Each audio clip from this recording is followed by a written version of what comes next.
Mutual presents The Mysterious Traveler.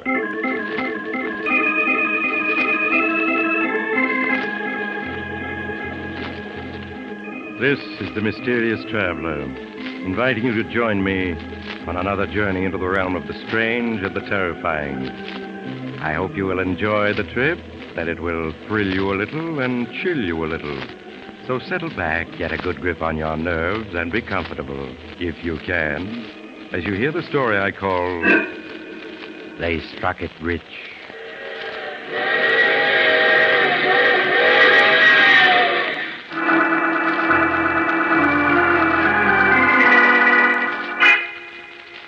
Our story tonight begins behind the high gray walls of a state penitentiary. It is early Monday morning, and Dr. Richard Worth has just taken up his duties as a newly appointed staff psychiatrist at the prison. As he sits in his office studying the medical records that have been turned over to him, there's a knock on his door. Come in. Sorry to bother you, Doctor, but they just brought a prisoner from the warden's office for you to examine. Case of hysteria. Hysteria? That's what they said. Very well, Cook. Show him in. Okay, in here, fellow.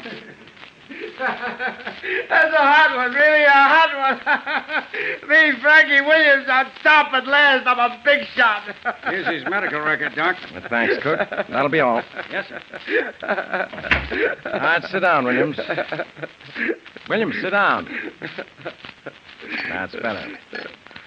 Here, drink this. Drink this.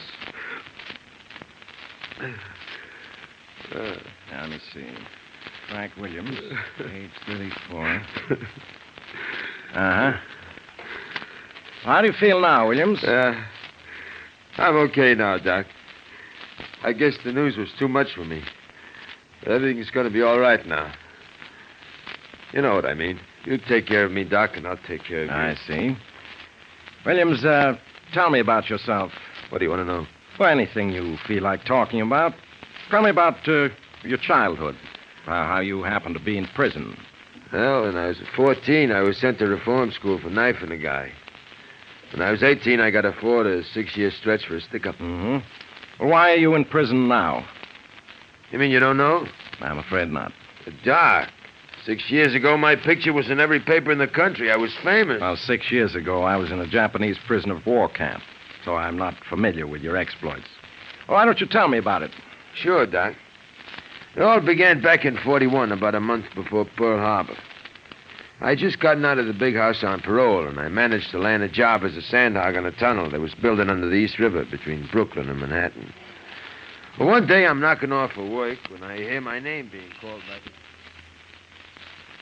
Hey, Frank. Frank Williams. What's the matter? Don't you recognize an old pal? Marty! Marty Davis, how are you, pal? Swell. Hey. When'd you get out, kid? 2 weeks ago. Parole, huh? Yeah. You working on this tunnel, too? Yeah, 6 months now. Huh?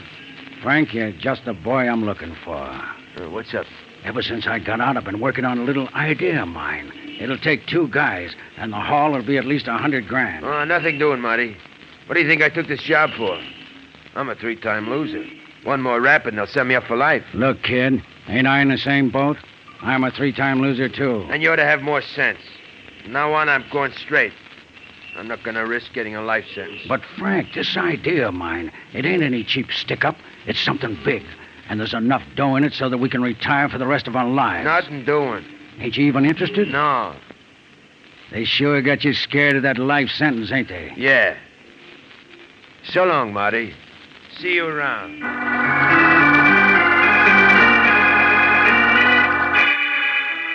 I left Marty standing there, Doc, and walked away. There's one thing you got to say for Marty. He don't discourage easy.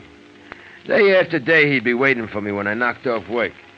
We'd have a few drinks together, and then Marty would go to work on me, trying to suck me into this big job he kept hinting about. Got so I took to avoiding him. And one night, while I was in a bar on the east side, Marty comes in and sees me sitting alone at a table. He pulls up a chair and sits down. Hello, kid. Did you hear the news? What news? Now that this country's in the war, they're going to stop working on the tunnel. You and me are going to be out of work in a couple of days. It's okay with me. I was getting sick of that job anyway. What are you going to do now? I don't know. Why don't you play it smart? Throw in with me. I tell you, kid, this job I got lined up can't miss. That's what you keep saying. Frank, I feel so sure that if you knew what the job was, you'd go in with me. So I'm going to tell you about it. I ain't asking you to. I'll take a chance. While we was in stir, you remember me telling you about where I grew up? Yeah, on the East River up around 106th Street. Yeah, at Hellgate. I also told you about the way I was a sewerage pipe inspector for the city when I was a kid. Yeah, I remember. Frank, not many people know what the island of Manhattan is like underground. It's more than just a couple of subways. Why, underneath the streets are big gas mains, water pipes, electric lines, phone cables, and tunnels, and sewerage pipes big enough to drive a car through. What are you getting at? Kid, there's hardly a square foot underground this island that ain't honeycombed with pipes and sewers. And when it comes to sewerage systems up in my old neighborhood, I'm what you might call an expert. Okay, so what? Come on over to my room. I want to show you something. Yeah, what? You'll see. Come on. Let's go.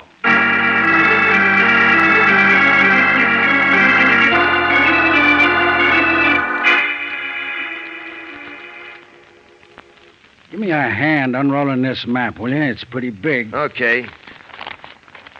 There. You recognize it? Well, this is the East River, ain't it? And this is a section of Manhattan from 86th Street up to 125th Street. That's right. What are all these red, yellow, green, and blue lines on it? The red lines are electric cables. Yellow lines are gas mains. Huh? The green are water pipes, and the blue are phone cables, and the black lines are sewerage pipes. This is an official city map that I lifted. You were sure right when you said this island is honeycomb. Yeah. You see this place I got my finger on? Yeah? 106th Street and East River. That's right. But what this map doesn't show is that this is where the Hellgate Bank and Trust Company is. Hellgate Bank? Yeah. Oh. Now I'm beginning to get your idea. Look at this black line that runs into the East River. That's a big 10-foot sewerage pipe, and it runs past the bank, only 60 feet away. Uh-huh. You and me, we ought to be able to dig a tunnel from the sewer to under the vault of the bank in 10 nights. Oh, there's one thing you're forgetting. What's that? This island is all sandstone. How are we going to tunnel through stone? That calls for drills. Kid, the island of Manhattan may be all sandstone, but at this point, where the bank is, it's all dirt. Dirt? Yeah. You see, the riverbed has been shifting these past hundreds of years, and during all that time, mud's been accumulating along this stretch at 106th Street. Today, all that mud is part of the island, with buildings on it. And one of the buildings on it is the Hellgate Bank. Yeah, I sure gotta hand it to you, Marty. You got all the answers. I spent enough time casing this job to make me an expert. Wouldn't be too tough to tunnel through 60 foot of dirt. Of course it wouldn't. And think of what the jackpot would be, kid. I'll guarantee you there'll be at least $100,000 in the vault. What do you say? 100 G's. And a two-way split. Okay, Marty. You can count me in.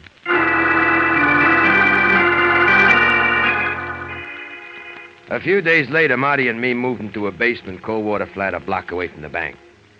Every night for a week, we kept bringing to the flat things we would need for the job.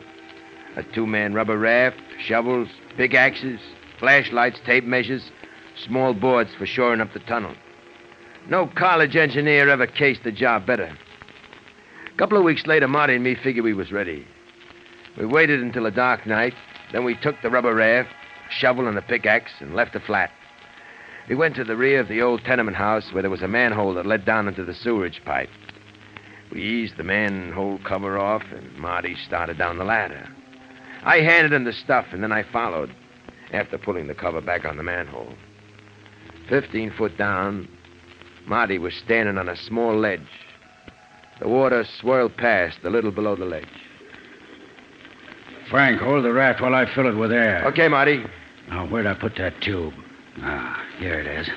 It shouldn't take more than a minute to fill it up. Hey, is there any danger of gas down here, Marty? Not in winter.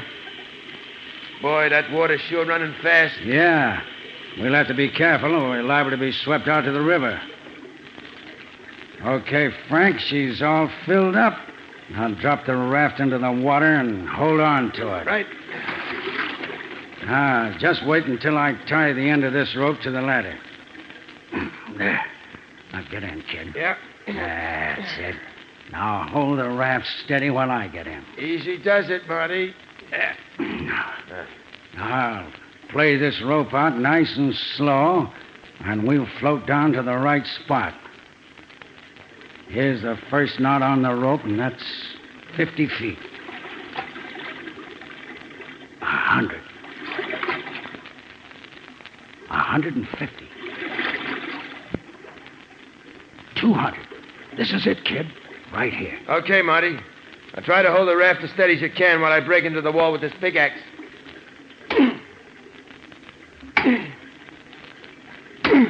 This is going to be a tough job. Yeah. I feel as though my arms are being pulled off, trying to hold this raft steady in this current. I only hope that this rope I'm hanging on to don't give. We shoot out to the river. If it did. Are you coming? I'm getting there.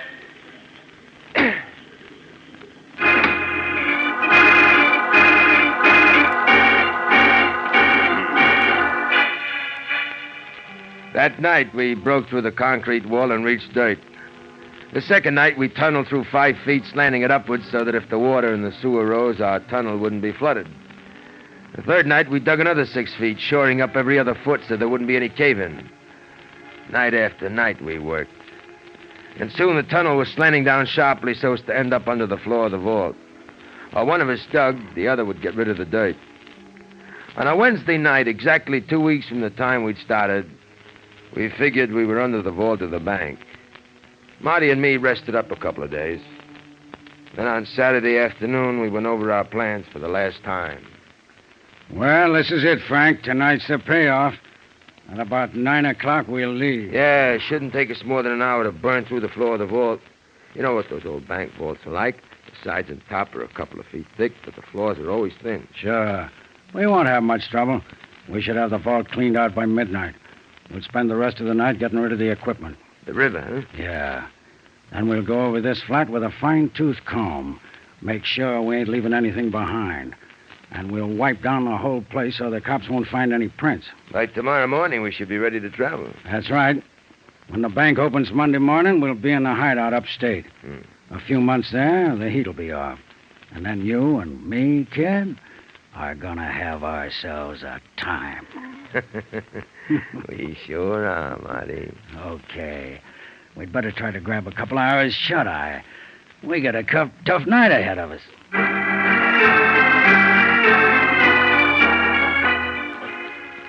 I hit the sack and tried to get some shut-eye, but I was too keyed up to fall asleep. The hours dragged by, and soon it got dark. At 9 o'clock, we left the flat. A few minutes later, we were going down the ladder into the sewer. We filled the raft with air, loaded our equipment on it, then floated down the sewer to the tunnel we built. Each of us grabbed a suitcase and started snaking our way through the tunnel. First, there was a gradual climb of 15 feet.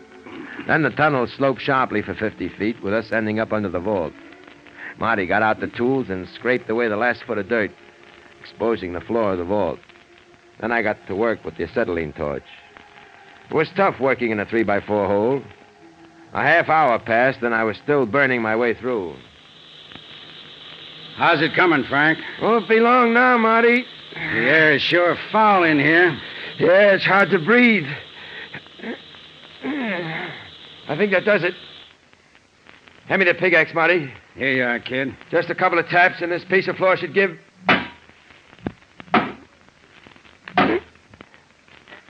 Here it comes. Help me ease it down. It's a pleasure.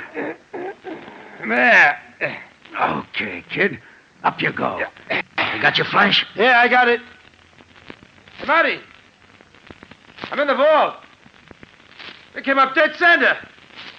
You sure had it figured out to the inch. Not bad for a guy who never finished the 5th grade. Come on, kid. Let's take a look at the cash drawer. Yeah. Hey, Marty.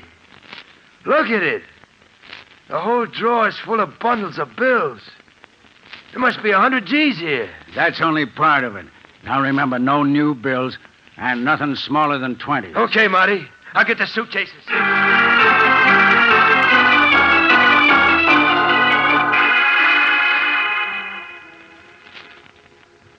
Well, kid, that does it. 120 G's. We couldn't cram another bill into these suitcases if we tried. Gee, Marty, look at all this dough we're leaving behind. Yeah, I know how you feel. But this is as much as we can carry. Come on, Frank. Grab one of the suitcases and half the equipment. Okay, Marty. We're going to have a tough time hauling all this stuff back through the tunnel. You all set? Yeah. I'll lead the way. Make sure nothing's left behind. Don't worry, I've double-checked. Okay, Frank. Come on. I'm coming. The best way is to push the suitcase ahead of you. Yeah. With the equipment piled on top of it. Yeah, that's what I'm doing. You okay, Frank? Yeah, I'm right behind you. That's funny. I feel as though I'm slowly sinking. Yeah. Marty, the floor's caving in. We're falling. We're falling!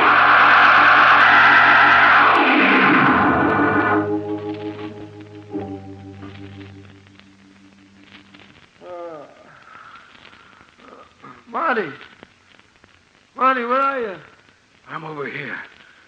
You okay? Yeah, I think so. What about you? I just had the wind knocked out of me. Sure is dark. What happened?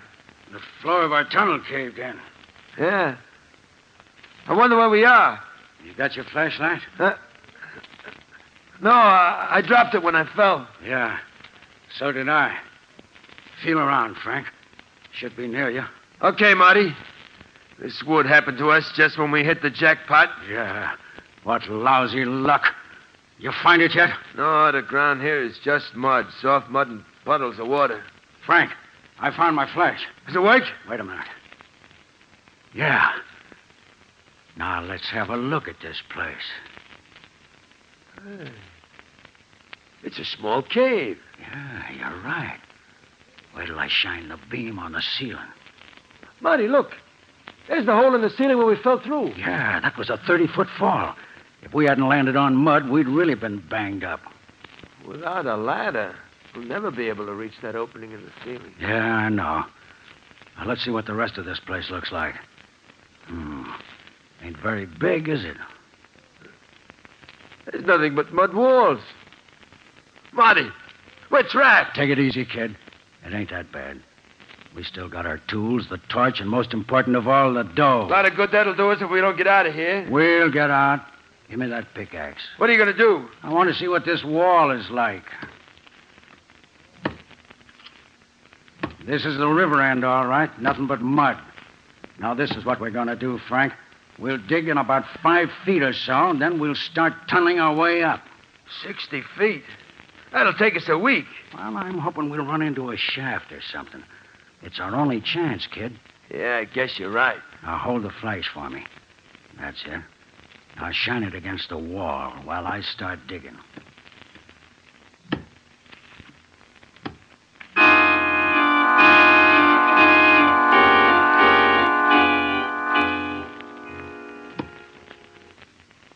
I guess you dug about 3 feet, Marty. Yeah, just about. Want me to take over? I ain't tired yet. Frank, I struck wood. Heavy wood. What do you think it is? I don't know. Maybe it's the wall of an old cellar. A cellar? This deep? Could be. Hold the flash closer while I scrape away the mud from the wood. Look, it's solid wall of heavy timber. It must be at least 100 years old. See how rotten that wood is? Sounds hollow. I'll bet it's a cellar. You think it might lead up to some old building? Could be. Get the torch, Frank. Let's burn our way through. Okay, Marty. It feels about 8 or 9 inches thick. Well, here's the torch, but it ain't gonna last long, Marty. It's almost all used up. Yeah, I figured as much. Well, go ahead, kid. See what you can do.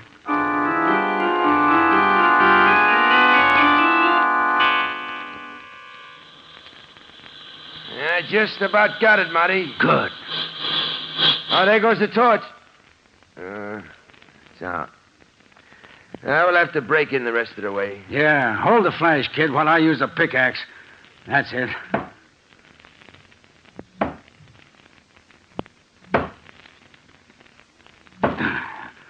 A couple more and it should give.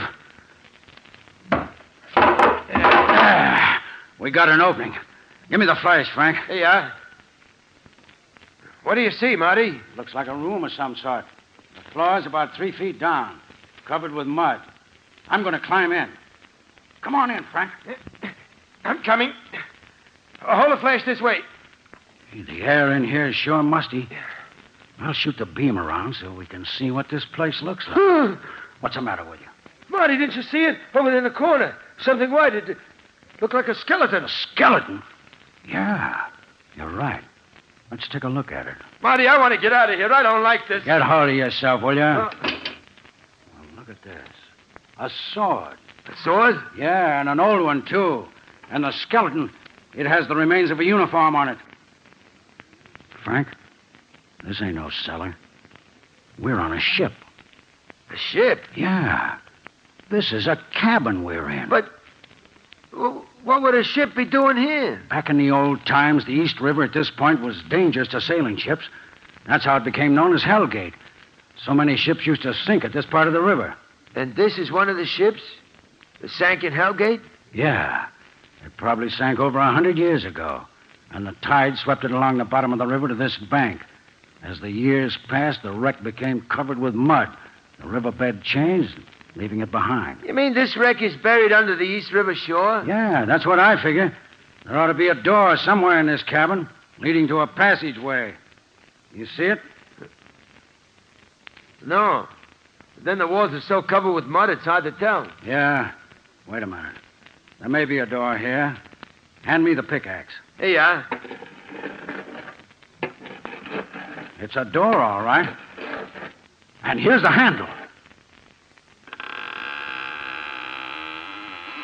Is it a passageway, Marty? No. No, it's a small room. Look, there's a half a dozen chests in here. Chests? Yeah. They have locks on them, too. Wait till I break the lock on this one. That does it. The lid seems stuck.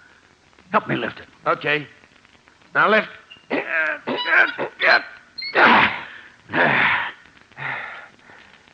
Hey, look. It's full of copper coins. Frank, these ain't copper coins. Huh? Look, scratch one. These coins are gold. Gold? Frank, this is a treasure ship. A treasure ship, do you hear? Well, there's 10 times as much dough here as there was in the bank. We're rich, kid. We're rich. How much do you think there is in here? I don't know. But there must be millions. Think of it. And it's all ours. How are we going to get it out of here? How are we going to get out of here, Marty? Yeah, that's right. This wreck is probably buried 60 feet under the East River bank. Yeah. We'll have to go back to the cave and find another spot where we can start digging our way out. But what about all this gold? Don't worry, kid. We'll be back for it. But first we got to get out ourselves. Come on. Let's go back to the cave.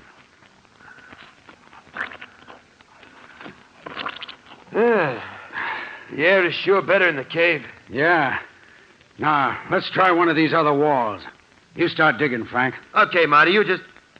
Hey, the beam is flickering. Yeah, the batteries are shot. There it goes. Marty, we can't dig our way out in the dark. Well, don't you think I know it?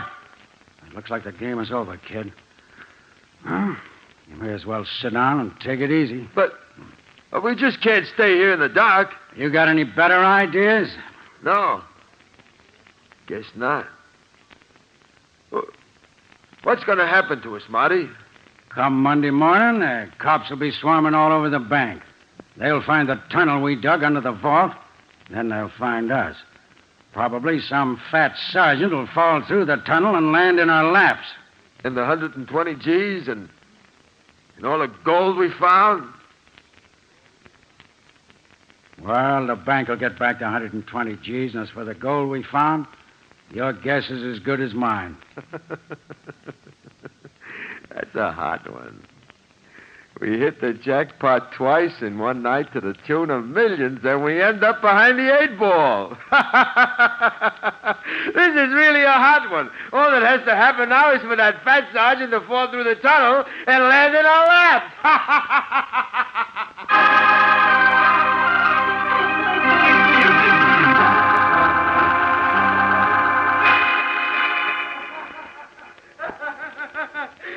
Doc, that's just what happened. happened. A fat cop fell through the floor of the tunnel and landed right on our laps. Ain't that hard? Williams, get hold of yourself. Get hold of yourself. Yeah.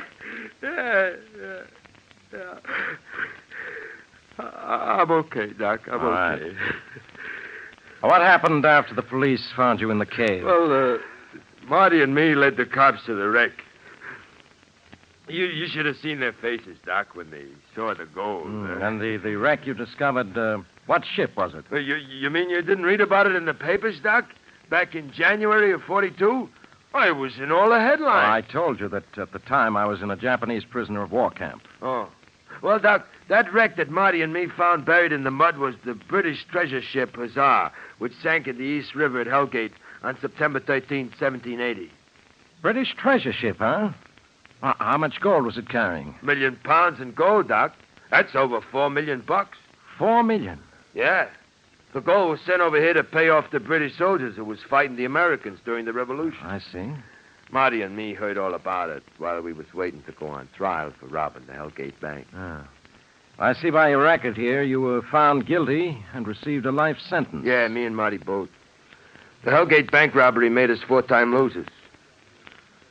It's been 6 years, Doc, since we found the wreck. 6 years. Tell me, who got the $4 million in gold that you found? Ain't you heard, Doc? Heard what? Well, I just come from the warden's office. The warden, he tells me that after 5 years of legal scrapping by my mouthpiece, Marty and me are going to get $2 million of that gold. Think of it, Doc. $1 million apiece. $1 million? Yeah. Ain't that a hot one, Doc? The court gives me $1 million. You know what that means? I'm a millionaire. The richest guy in this prison. Only, Doc, how am I going to spend it?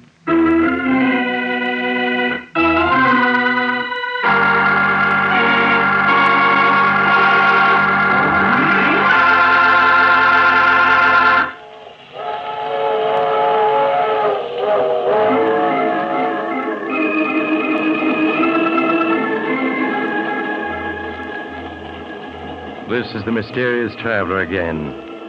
Did you enjoy our little trip? What happened to Frank Williams? Oh, the rich fellow is still serving his life sentence. All of his fellow prisoners have nicknamed him the millionaire. But the problem of spending the money is driving Frank crazy. However, he hasn't given up yet. Right now, he's figuring out how he can take it with him. Now, I recall another young man once who decided that money was the root of all evil, so he... Oh, you have to get off here. I'm sorry. I'm sure we'll meet again. I take this same train every week at this same time.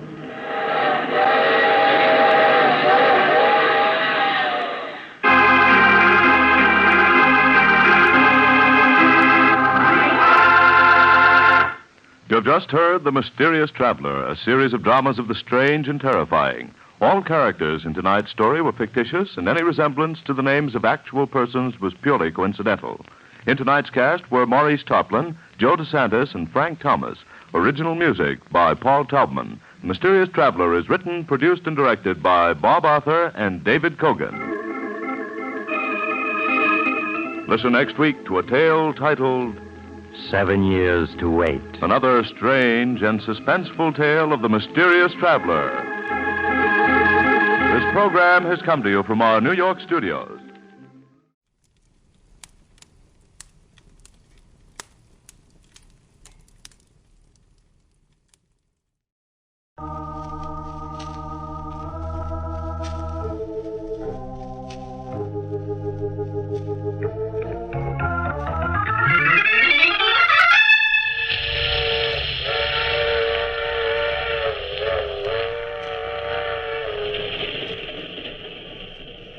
Mutual presents The Mysterious Traveler.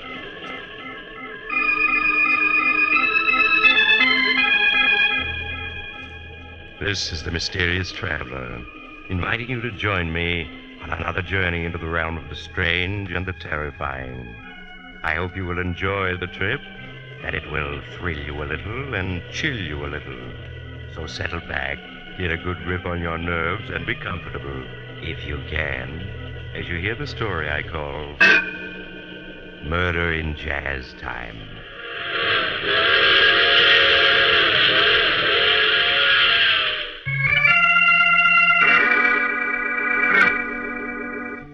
Tonight, we're going to delve into the strange and confusing events in the life of Alexander Drake. But what person can tell you of these events better than Alex Drake himself? As our story begins, Drake is seated at a small table, staring at several blank sheets of writing paper. Slowly he picks up a pen, hesitates, and starts to write. I scarcely know at what point to begin telling of the things that have happened to me these past months. I suppose I should begin with Vicki. Vicki, who I have loved ever since we were children. If my love was never returned by her, I was content to wait, ever hopeful that someday she would reciprocate my feelings. We saw a great deal of each other after she graduated college, and I watched with interest as she embarked upon a singing career. Success came to Vicki quickly and smoothly, as all things did. She sang with several name bands and then became a star attraction at the swankier nightclubs. Several years passed, and then one night, as I had always dreamed of it happening, Vicki agreed to marry me. That was the happiest moment of my life. A week later, we were married and driving to New Orleans on our honeymoon. Happy, darling? Oh, yes, Alex, yes. No regrets about giving up your career? None at all. Oh, it's good of you to say that, Vicki. I'll try to make it up to you. Oh, no, really, Alex. Giving up my career isn't any sacrifice. For a long time now, I've known that I wasn't very good. Not very good? Why, you were getting $1,000 a week at the Casablanca. And look at the way your recordings are selling. Oh, let's face it, Alex. I have a nice voice. I'm fairly attractive. And thanks to fine publicity, I've come a long way. But I'm not really a very good singer. Oh, nonsense. I think you're a wonderful singer. That's because you're in love with me, darling. But I know better. Take, for example, that recording of Easy Living that I made. That was one of the best things you ever did. Yes, Alex, it was. But have you ever heard the recording that Billie Holiday made of that number? No, I don't think I have. Well, if you had heard it, you'd know the difference between good singing and really great singing. You mean she was so much better? Yes, Alex. And if I can't be a top blues singer, then I won't sing at all. Oh, Vicki, you're young yet. It takes time. No, Alex. You either have it or you don't. I see. Is that why you decided to give up your career? Marry me? Yes, darling. I'm glad you told me. Oh, look, Vicki, that sign. Only 37 miles to New Orleans. Oh, wonderful. At last, I'm going to see New Orleans. You don't know how long I've waited for this. Why all this enthusiasm for New Orleans? Why, Alex, New Orleans is the birthplace of jazz. Think of all the great musicians and singers who've come from there and the wonderful jazz they created. People like Willie Johnson, Bertha Hill, and Jack Simmons. And just think, Jeff Becker is still in New Orleans, and we can hear him play. He's the fellow that owns the famous waterfront cafe, isn't he? Oh, Alex, Jeff Becker isn't famous because he owns a cafe. Why, he's one of the great names of jazz. Many critics think he's the finest jazz pianist who ever lived. Forgive my ignorance, darling. I'm afraid I'm just a long hair at heart. Tell me, if this fellow Jeff Becker is as great as you say, how come I haven't heard more about him? Because he's always refused to leave New Orleans. He's had some fabulous offers to play in New York, but he's turned them all down. That's why he isn't widely known. But real lovers of jazz come from all over the country to hear Jeff Becker play at his cafe. Well, then I guess there isn't any question as to where we're going tonight. Jeff Becker's it is.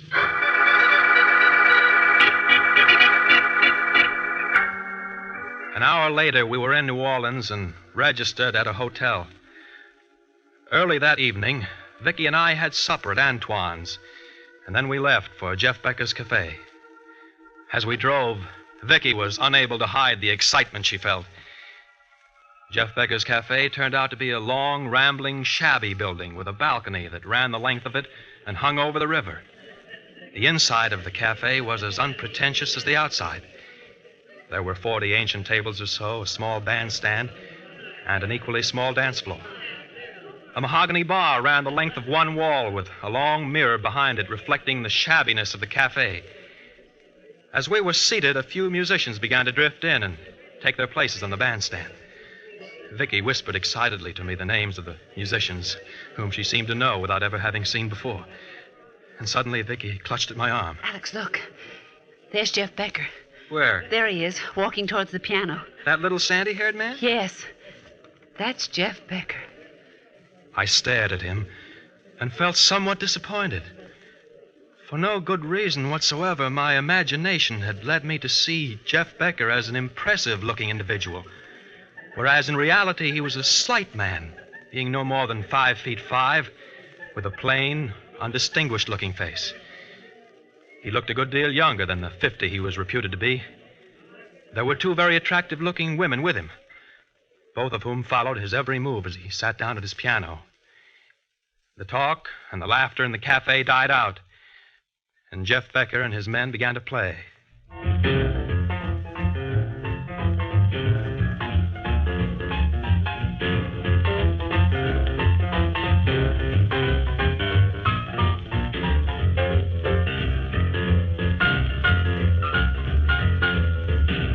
As Jeff Becker played, the disappointment I'd felt about him fast left me.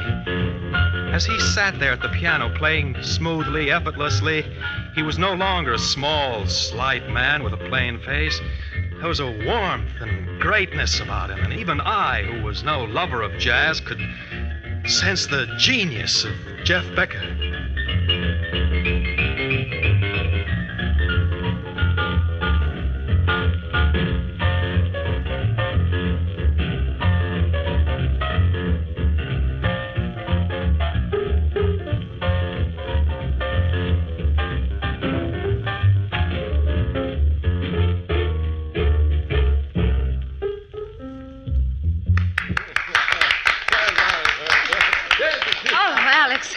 Isn't he wonderful? Yes, Vicki, he is. He really is. Alex, look. He's coming this way. Yes, he seems to be coming to our table. Good evening, Miss Saunders. Welcome to New Orleans. Why, thank you, Mr. Becker. Thank you very much. Just call me Jeff. Only tourists call me Mr. Becker. All right, Jeff. Oh, this is my husband, Alex Drake. Glad to meet you. How do you do? Won't you join us? Sorry, no. I only have a minute. The boys and me got some playing to do. I've heard Brown B. Boogie played before, but never as wonderfully as you do it. Thanks very much, Vicki. How did you know who I was? I've seen pictures of you. Have you ever heard my wife sing, Jeff? Yes, I have. Well, I got to be getting back to work. It's been nice meeting you folks. See you around. Yes, of course. An abrupt sort of fellow, isn't he? He was being tactful, darling, not abrupt. He was afraid you might ask him what he thought of my singing. Well, what's wrong with my asking him that? Oh, nothing. Only it would have made Jeff Becker unhappy to have told you the truth about my singing. Well, anyway, I still think you're great. Thank you, darling. Oh, look. They're going to play now.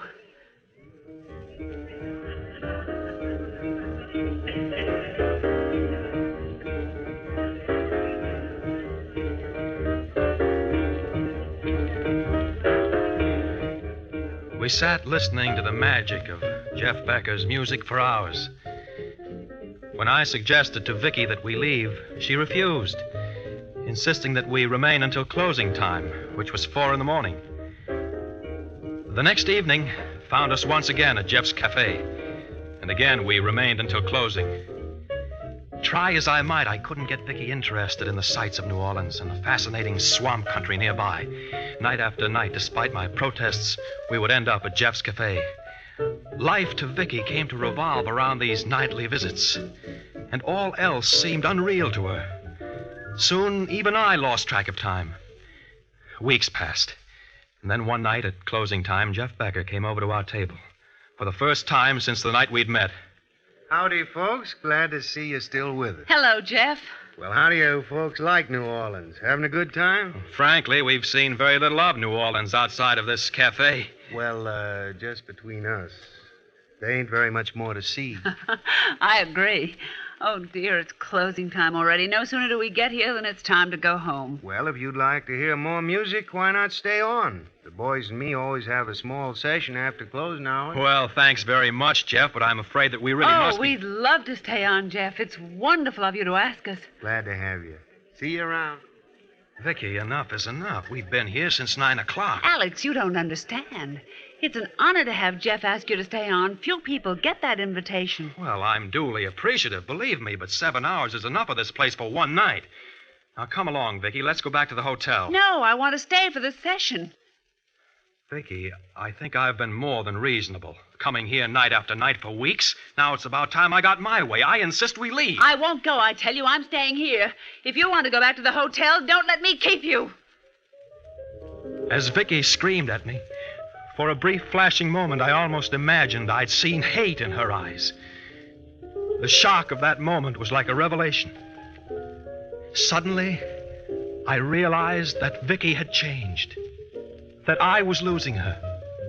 Her face, as she listened to the music, was like the faces of the musicians and Jeff Becker's himself. Their emotion laid bare, by turns ecstatic, impassioned, unresisting.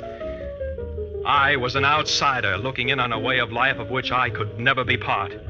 The lateness of the hour, the smoke-filled room, and my confused thoughts were too much for me, and I fell asleep with my head on the table.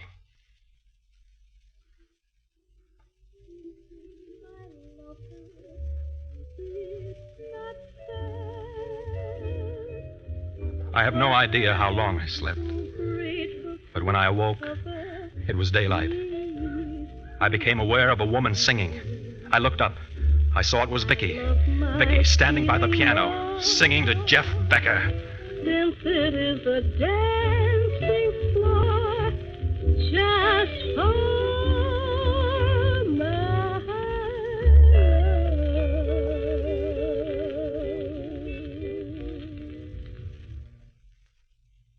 Well, Jeff, I don't know, Vicki.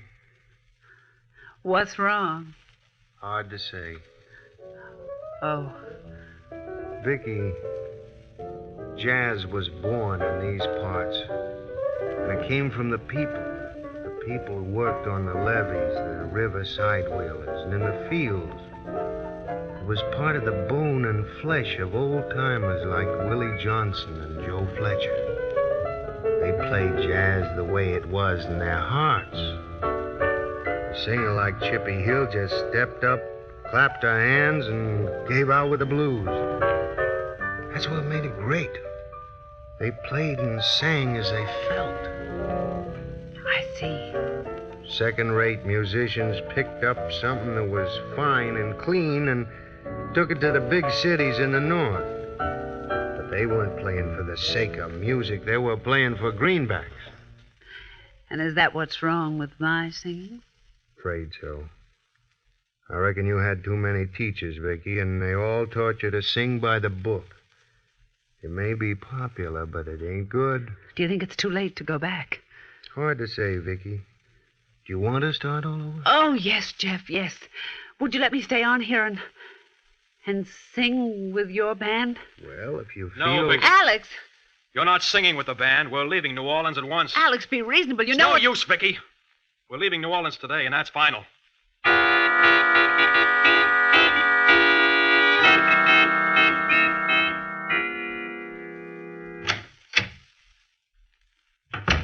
I'll get your suitcases from the closet, Vicki, so that you can start packing. I tell you, Alex, I'm not leaving New Orleans. Not only am I staying, but I'm going to sing with Jeff Becker's band. Vicki, are you blind? Can't you see what's happening?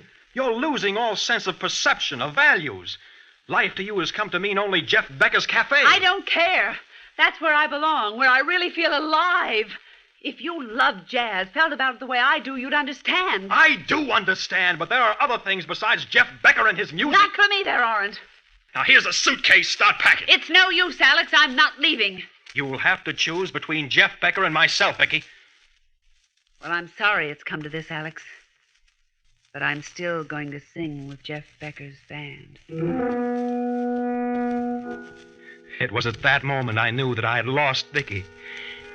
As she turned away from me, an overwhelming hatred for Jeff Becker surged up within me. Had he been in the room at that moment, I would have killed him without any hesitation. I left the hotel, walked the streets of New Orleans. I knew that Vicki would never be mine as long as Jeff Becker were alive. And I also knew that I couldn't go on without Vicki. There was only one answer. I returned to the hotel, told Vicki I would remain in New Orleans with her. Night after night, we continued going to that waterfront cafe. And each night after the place had closed, Vicki would sing with the band.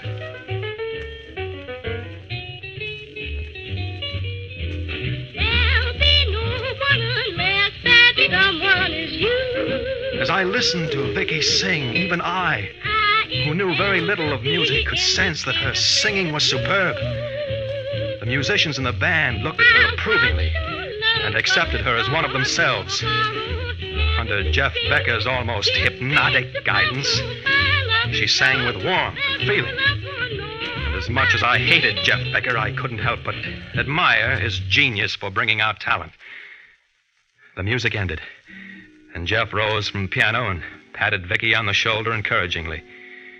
He left the bandstand and started walking through the cafe towards his office in the back. This was the moment I had long waited for.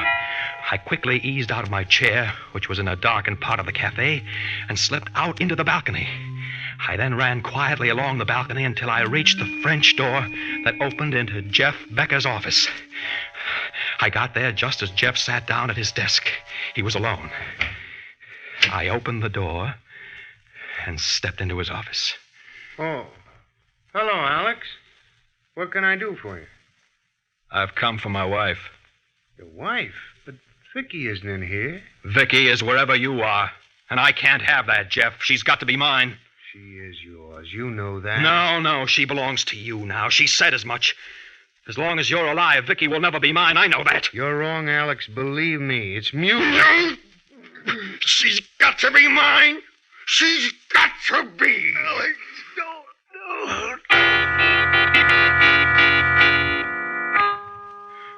I felt Jeff's body go limp in my hands.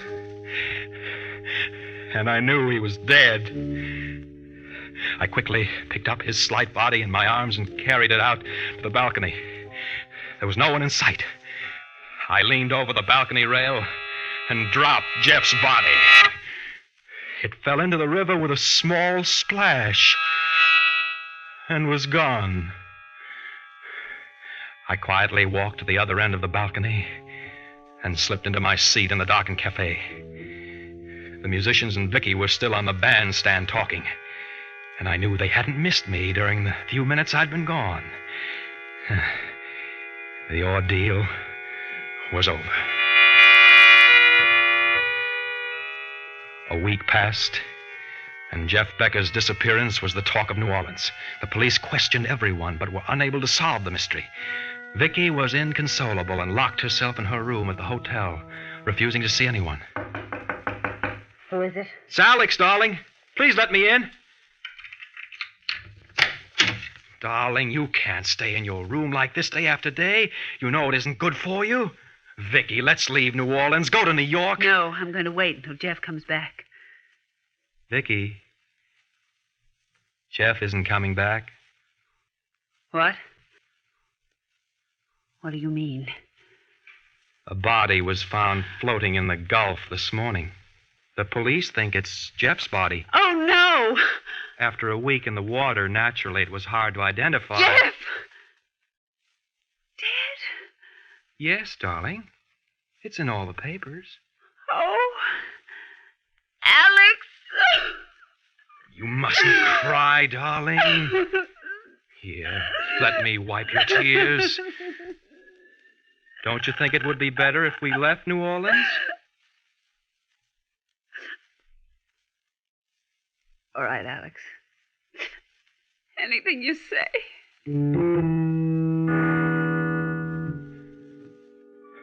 few days later, we were back in New York. There was snow on the ground, and the air was invigorating. What had happened in New Orleans seemed like a dream, a bad dream. At first, Vicki was melancholy, but as days passed, she grew better, and I felt confident that in time she'd be her old self. We saw all the shows in town and dined at the finest restaurants. And then one night I took her to Carnegie Hall to hear the Philharmonic Orchestra. Here, darling, here's the program. Thank you. Oh, I see they're going to play the Rachmaninoff First Piano Concerto with Andre Duval as soloist. You've always liked that concerto, haven't you? Yes, Alex. Look, Duval's just come up on stage. Young, isn't he? Yes, he is. Happy? Alex, they're going to play now.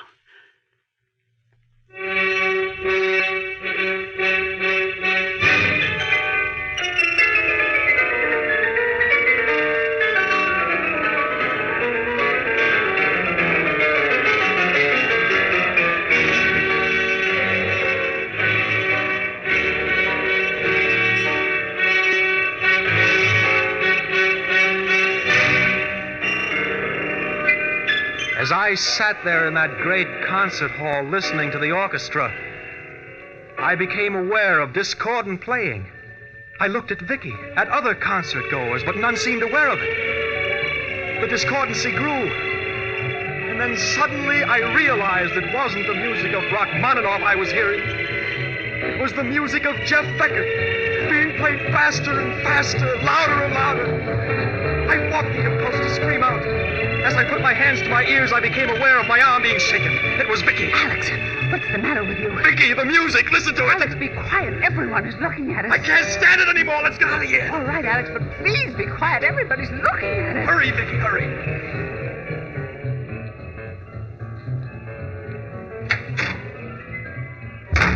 Oh, it's gone. Thank goodness I can't hear it anymore. What's gone? The music. Alex, you aren't making any sense. We came to the concert to hear music. What's wrong with you? Wrong? Nothing. Nothing at all. I just suddenly felt ill in there and had to get out. Perhaps we'd better see a doctor.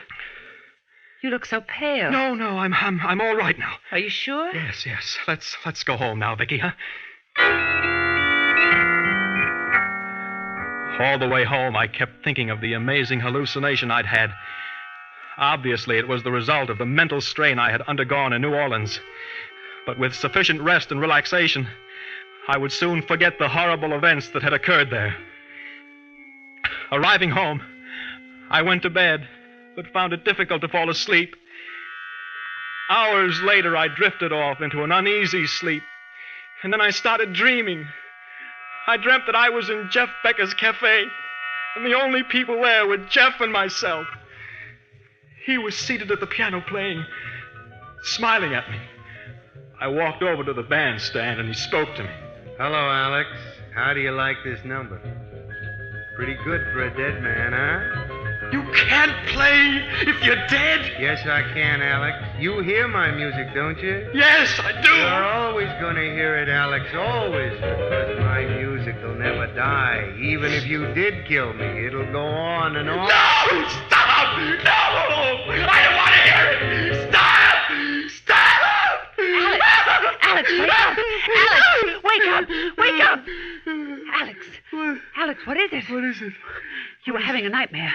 You screamed and woke me up. Yes. I remember now. What were you dreaming about? New Orleans. New Orleans? Yes. Go back to sleep now, Vicki. I'm all right. I'm all right, I said to her. But I wasn't. That was the beginning of a series of nightmares and hallucinations in which I heard Jeff Becker playing that accursed music of his. When an attack came, I would flee from room to room, pressing my fingers against my ears, but there was no escape. I could hear the rhythmic pounding of Jeff Becker's music in my head, growing louder and louder, relentlessly hammering away. I knew that it would only be a question of time before he drove me mad. I fought for my sanity, but the... Good morning, Mr. Drake. How are you feeling today? Oh, I see you've done quite a bit of writing. Good. I'm glad you followed my suggestion. It's all written down, Doctor. Everything that happened to me. It's fine, Mr. Drake. I'm sure it'll be of great help to both of us. Do you feel in the mood for a visitor? A visitor? Yes, your wife. Yes, I'd like to see Vicki. She's just outside. I'll have her come in. Will you come in now, Mrs. Drake? Hello, Alex. How are you, darling? Vicki. Oh, it's good to see you again and have you near me. Oh, Alex. Dr. Mitchell says that you're much better. Yes, I'm much better. Doctor, will you tell him? Yes, Mr. Drake. Tell me what? Well, won't you sit down, Mr. Drake? Yeah, that's it. Now, what I'm going to tell you will come as a shock, but I'm hopeful it'll rid you of the hallucinations you suffer from. Yes, Doctor? Mr. Drake, you did not murder Jeff Becker. But I did. I choked him until he was dead, and then I threw him into the river. No, Mr. Drake. Jeff Becker was not dead when you threw him into the river. He was only unconscious, and the water revived him. His body made a splash. A small splash. Jeff Becker is alive. He was picked up by a fishing trawler going to sea. Do you understand, Mr. Drake? Jeff Becker is alive. Will you come in, please? I didn't want to do it, but he made me. Hello, Alex. How are you? No! You're dead! You're dead, do you hear? But your music, it goes on and on. I can't get away from your music. It follows me everywhere. Doctor, can't you do something? I'm afraid we've failed again. This feeling of guilt is overwhelming. However, we shan't give up. It's getting louder and louder, and I can't escape from it. Stop it! Stop it!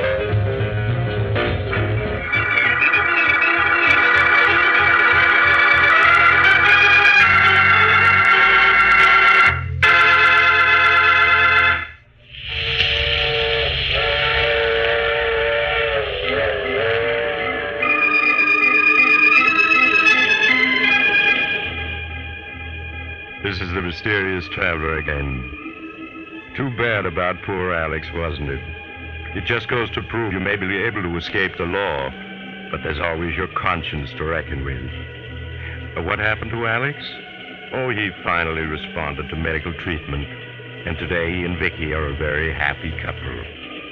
However, there are still two things Alex can't stand: jazz and the sight of rivers. He's strictly a long hair these days.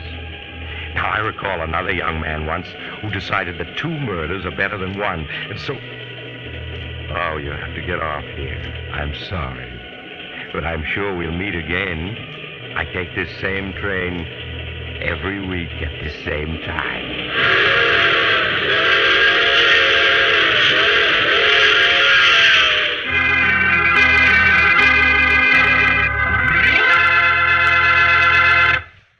You've just heard The Mysterious Traveler, a series of dramas of the strange and terrifying.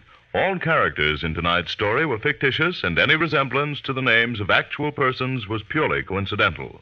In tonight's cast were Maurice Tarplin, Frank Behrens, Joan Alexander, and John Gibson. All recordings heard in this program were played by Miss Hazel Scott and may be found in her latest album, Great Scott. Organ music was played by Paul Taubman. Sound by George Cooney, broadcast engineer Al King. The Mysterious Traveler is written, produced, and directed by Robert J. Arthur and David Kogan. Listen next week to a tale titled The Little Man Who Wasn't There. Another strange and suspenseful tale of the Mysterious Traveler. This program has come to you from our New York studios.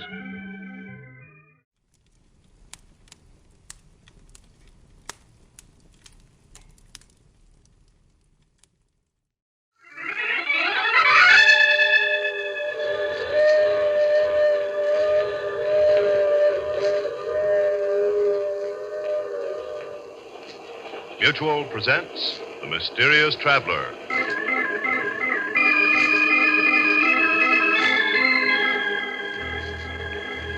This is the Mysterious Traveler, inviting you to join me on another journey into the realm of the strange and the terrifying.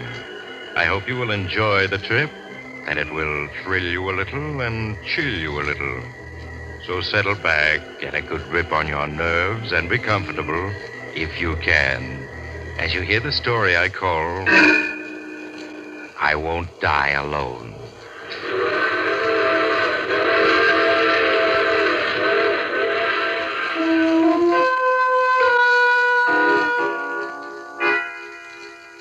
Our story begins in 1931. Two young men are speeding along in a car on a lonely West Virginia road at 70 miles an hour. There's a tight, tense look on the face of the driver, Steve Martin, as he takes the curves on the road without slowing down. His companion, Chuck Williams, wipes the perspiration from his face with trembling hands. He turns and watches the road behind fearfully, now and then glancing at Steve's face for reassurance. Turn on the radio, Chuck. Let's see if they got an alarm out yet. Yeah, okay. Oh, well, what do you think our chances are, Steve? Hard to say. All depends on how fast the cops spread the word. The two men robbed the Third National Bank of Louisburg of over $250,000 shortly before closing time. Word has just been received that the two bank robbers are now driving east on Highway 6B towards the Allegheny Mountains. That's not good. State Police Car 9 take up position at junction of Highway 11A and River Road. They're moving fast. State Police Car 10 take up position at junction of Highway 3 and Highway 6B. Steve, Highway 6B, we're on it. Yeah. That is all. Stand by for further orders. Steve, you gotta turn back. We're headed for a trap. Take it easy, will you? There's still a chance. 20 miles ahead, there's a small dirt road that'll detour us right around them. 20 miles. We'll never make it, Steve. Isn't there any other road we can turn off on? No. Are you sure? I was born in these parts. I know every inch of the country. Steve, let's ditch the car and cut towards the mountains on foot. Are you crazy? It's 40 miles to the mountains. We'd never make it walking. We've got to keep driving. It's our only chance. We'll run right into that trap, I tell you. They'll be waiting with Tommy guns. We'll be dead pigeons. Okay, then we'll be dead pigeons. I'd give up my share to haul right now to be out of this. You gotta get me out of this, Steve. You gotta. Oh, shut up. Look, Steve, if you were to let me out of the car and keep on going yourself, I might be able to get away. The cops would be so busy chasing you, I'd be able to give them the slip. You lousy rat. Now, look at it my way, Steve. There ain't no use both are getting caught. That don't make sense. You're great when it comes to sharing the dough, but when the heat's on, you want out. Yeah, but I'm willing to pay for you can keep my share of the bank haul. Now, that's fair enough, ain't it? Huh? What a good that dought'll do me if I get caught, but I'm sick of hearing you whine. All right, it's a deal. If I get through, the dough's all mine. If I don't, well, I don't. Thanks, Steve, thanks. I'll never forget this. Come on, get out. Which way do I go, Steve? Head across the fields until you hit a small stream. Then head upstream for about 6 miles. There's a railroad water tower there. You ought to be able to hop a freight. Thanks, Steve. I'll be seeing you. Yeah. So long, Chuck.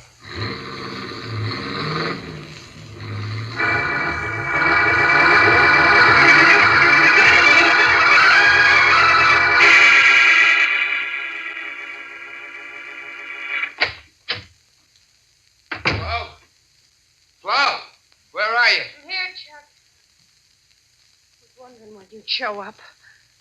See by the paper they got Steve. Yeah. Now, let me see that paper. It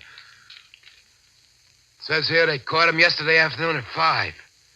An hour after I left him. What'd you do, run out on him? No, I didn't run out on him. I just played it smart. What are you looking at me like that for? There was no sense in both our being caught, was there? No, I guess not. Where's the dough? What dough? The $254,000 you got in the bank job. Steve had the dough. What? Look what it says there in the paper. Huh? Go ahead, read it.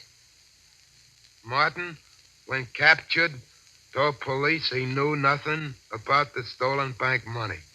Police believe that Martin's unknown companion escaped with the loot. But I didn't, Flo. I didn't. Steve had that dough when I left him. Then why didn't the police find it when they caught him? There's only one answer. Steve stopped and hid the dough someplace before they got him. Yeah, that must be it. Steve's too smart to risk being caught and having all that dough taken away from him. Poor guy. They'll probably throw the book at him.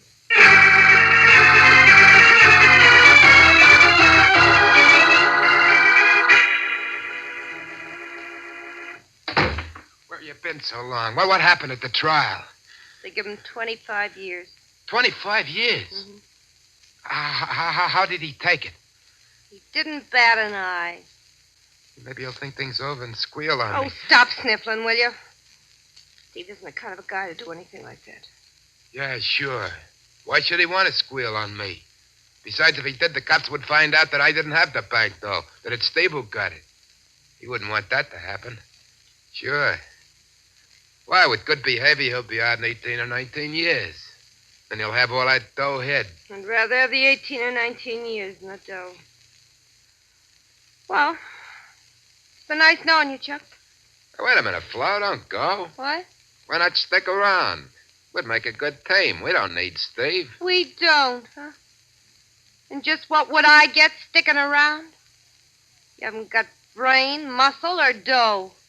What's the attraction? Listen, Flo, stick with me and I'll get dough. I've always gotten what I wanted in the end. Without Steve, you haven't got a chance. He had all the brains, all the guts. Yeah, and what did it get him? You notice I ain't behind bars. And I'll get that big dough yet. 3 cheers. When you do, look me up.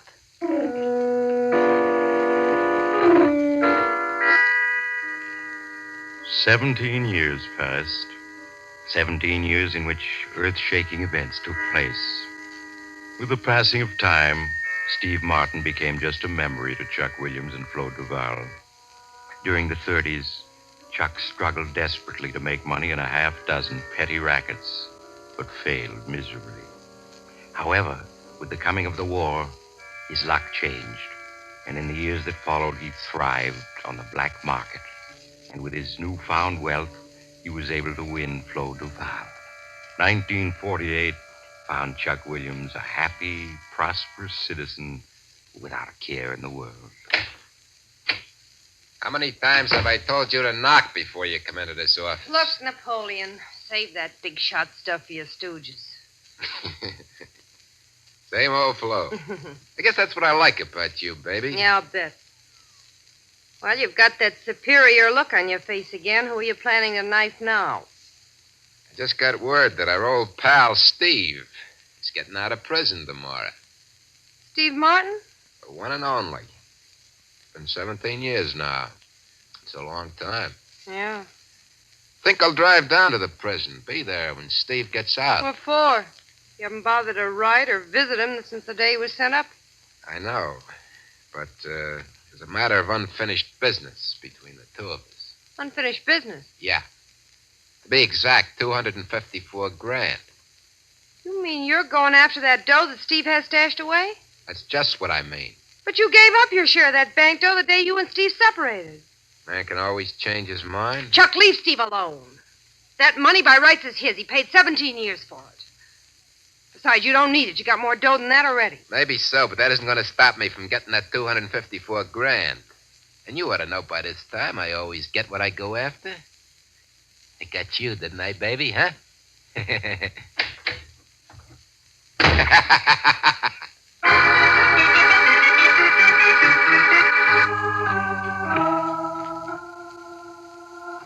And remember, baby, when those gates open and Steve comes out, let me do the talking. Don't worry, I will. I don't want any part of this dirty deal. Relax, baby, relax. When I get that 254 G's, I'll buy you a fancy diamond bracelet. Then you'll feel better.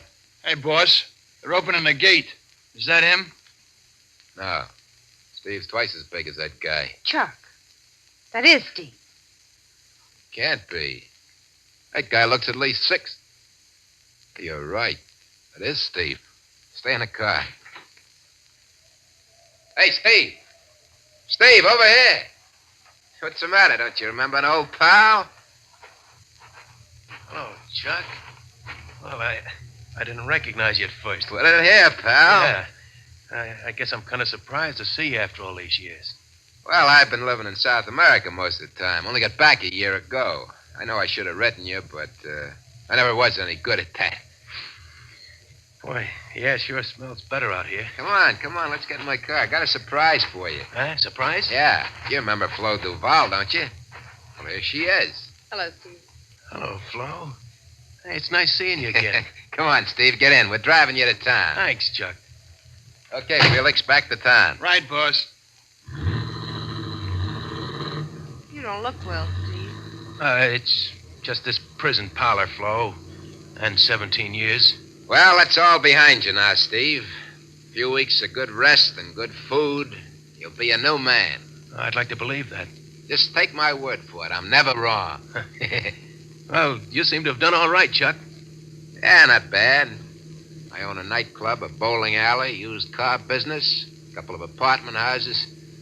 I can't complain. I'm glad to hear it. I'm not forgetting an old pal either. Now, Flo and me want you to come and stay with us until you get on your feet. You know, a house guest. I'd rather not, Chuck. I don't want to put you out. Put me out? Ha! Listen to the guy. Why, we got suite servants, everything. Steve, I just won't take no for an answer. A week passed, then 2 weeks, during which Steve Martin did little other than eat and sleep and take long walks. Chuck Williams played the role of the gracious host to perfection, and his guest lacked nothing in the way of comfort. So concerned was Chuck with his guest's welfare that he always knew exactly where Steve was and what he was doing. Then one day, as Chuck had known it would happen, Steve came into his office for a private chat. Hey, busy, Chuck? No. Have a seat, Steve. Thanks. What's on your mind? Well, while I was doing time, my old man died and left me a small farm in West Virginia. That's where I was born and raised, you know. Yeah, I remember you telling me. Well, I'm going back to the old farmhouse and settle down there for a while. I see. Well, anything you say, Steve. Only let's keep in touch, huh? Yeah, sure thing, Chuck. When are you thinking of leaving? Tomorrow morning. Well, that's soon, huh? Well, we'll have to have a little farewell party tonight, okay? Yeah, fine. I'll see you later. Right you are.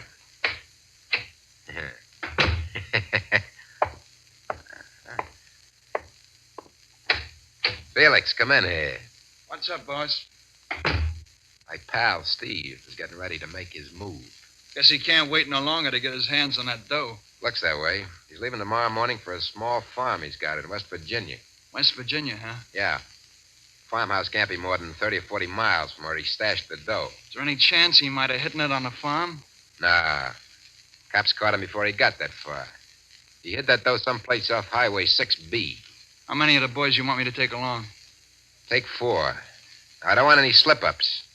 Watch him day and night, and without being seen. Just leave it to me. Sooner or later, he'll lead you to the dough. When he does, well, you know what to do. Yeah. Okay, then. You better start packing.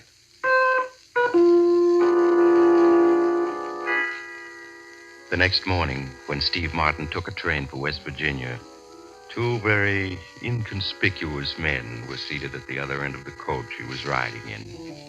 They watched him get off the train at an all but deserted station in West Virginia, but made no move to follow him. As the train started off, Steve hired a car to take him to the farm he'd inherited. It was dusk when he finally reached the deserted farmhouse. On a heavily wooded hill 100 yards away, Felix and a companion watched through field glasses as Steve lit a fire in the farmhouse and prepared to settle down for the night. In the days and nights that followed, Felix and his men took turns watching Steve Martin's every action. And every evening, Felix would phone Chuck Williams and report that Steve hadn't made a move as yet. How many times have I told you to knock before coming into this office? What's the matter, Napoleon? Aren't things working out? I've told you to lay off that Napoleon stuff. I don't like it. Uh-huh. That must be Felix. Hello? Hello, boss. Felix. Well, what's happening? Nothing. He still hasn't made a move. All he does is fish and read. What about visitors? He hasn't seen anyone since the day he got here. Are you sure he didn't give you the slip during the night and get the dough? Not a chance. I got 2 boys watching the house at night. Well, maybe he knows he's being watched, and that's why he hasn't tried anything. I'd bet my last buck he hasn't spotted us. Nothing ever goes right unless I'm running the show. I'm leaving tonight for West Virginia. I'll see you in the morning. Okay, boss. I'll be expecting you.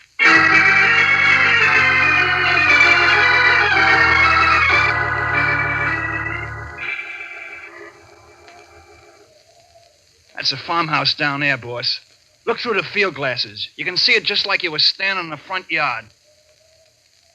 He's sitting on the porch reading. Yeah, reading and fishing is all he does. He hasn't been more than a couple of 100 yards away from the house since he got here. Well, he must have spotted you. That must be the reason he hasn't made a move. How could he have spotted us? You can see how careful we've been.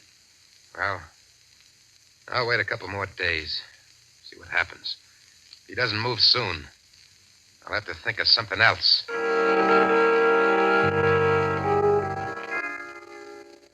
Leaving Felix to continue his watch over the farmhouse, Chuck returned to the village and registered at the village inn.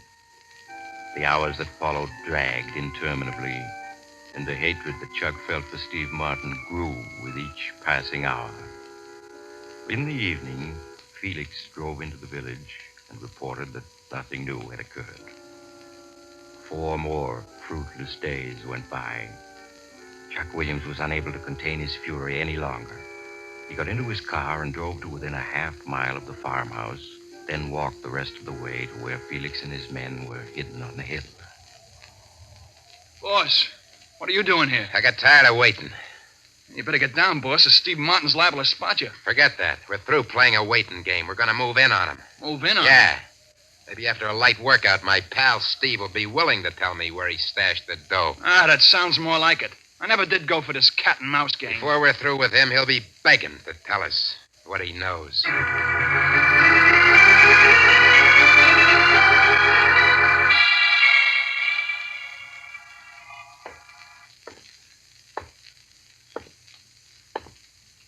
Hello, Steve.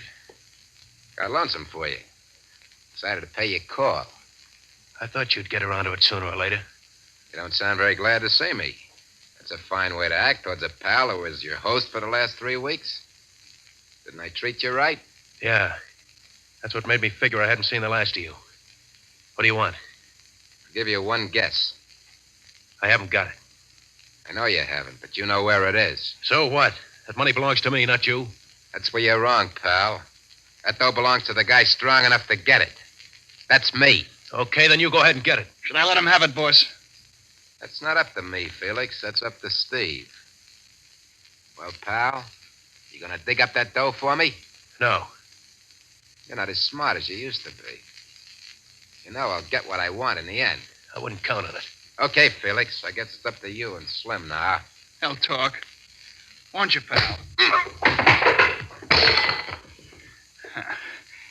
That's it, pal. Try getting on your feet. Here, let me help you.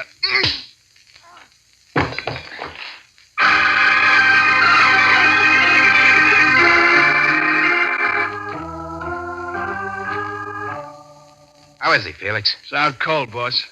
He always did have a stepping streak. You think in his condition he couldn't take all that punishment? We give him any more, he's liable to kick off. Sure? Yeah. He's already got a couple of busted ribs, and that beating around the head didn't help any. We gotta make him talk. We gotta.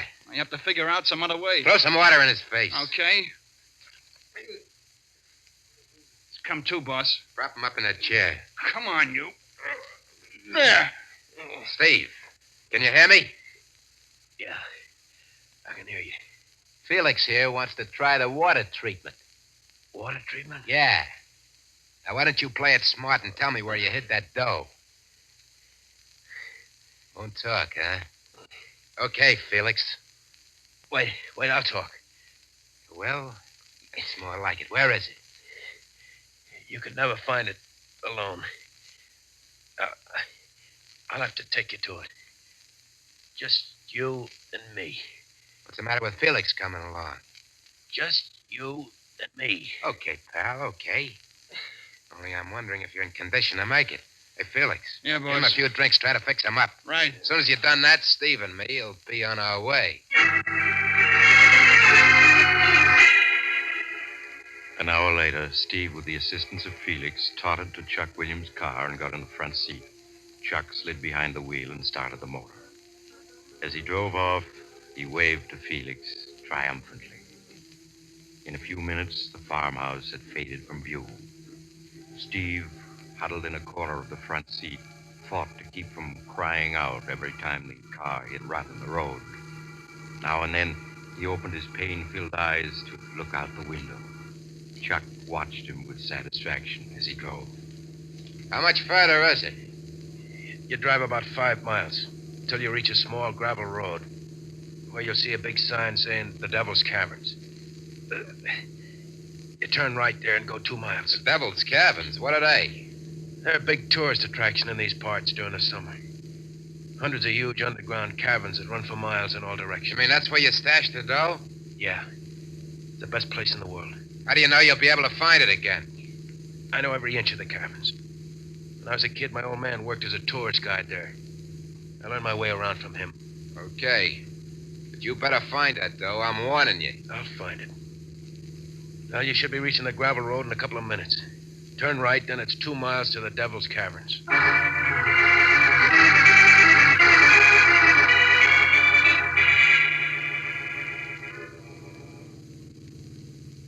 This is it. Park the car in that shed over there. Place sure looks deserted. Well, no one ever comes here until June. Is that the entrance to the cabins, that door set in the rock? Yeah. You'll have to shoot the lock off the door. Is this okay? Yeah. No one will ever be able to spot the car here. But you said no one comes here until June. No one does. Why take chances?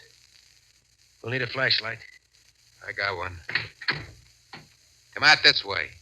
And if you're thinking of any tricks, don't. Remember, I got this gun, and you're in no condition to try anything. Yeah, you saw to that. How come you didn't hide out here when the cops were after you? Well, there wasn't any place to hide the car. Shed wasn't here 17 years ago. Tough. Never saw such a lonely-looking place. Yeah. Well, you ought to be able to blow this padlock off with one shot. You better stand over there. Yeah, that does it.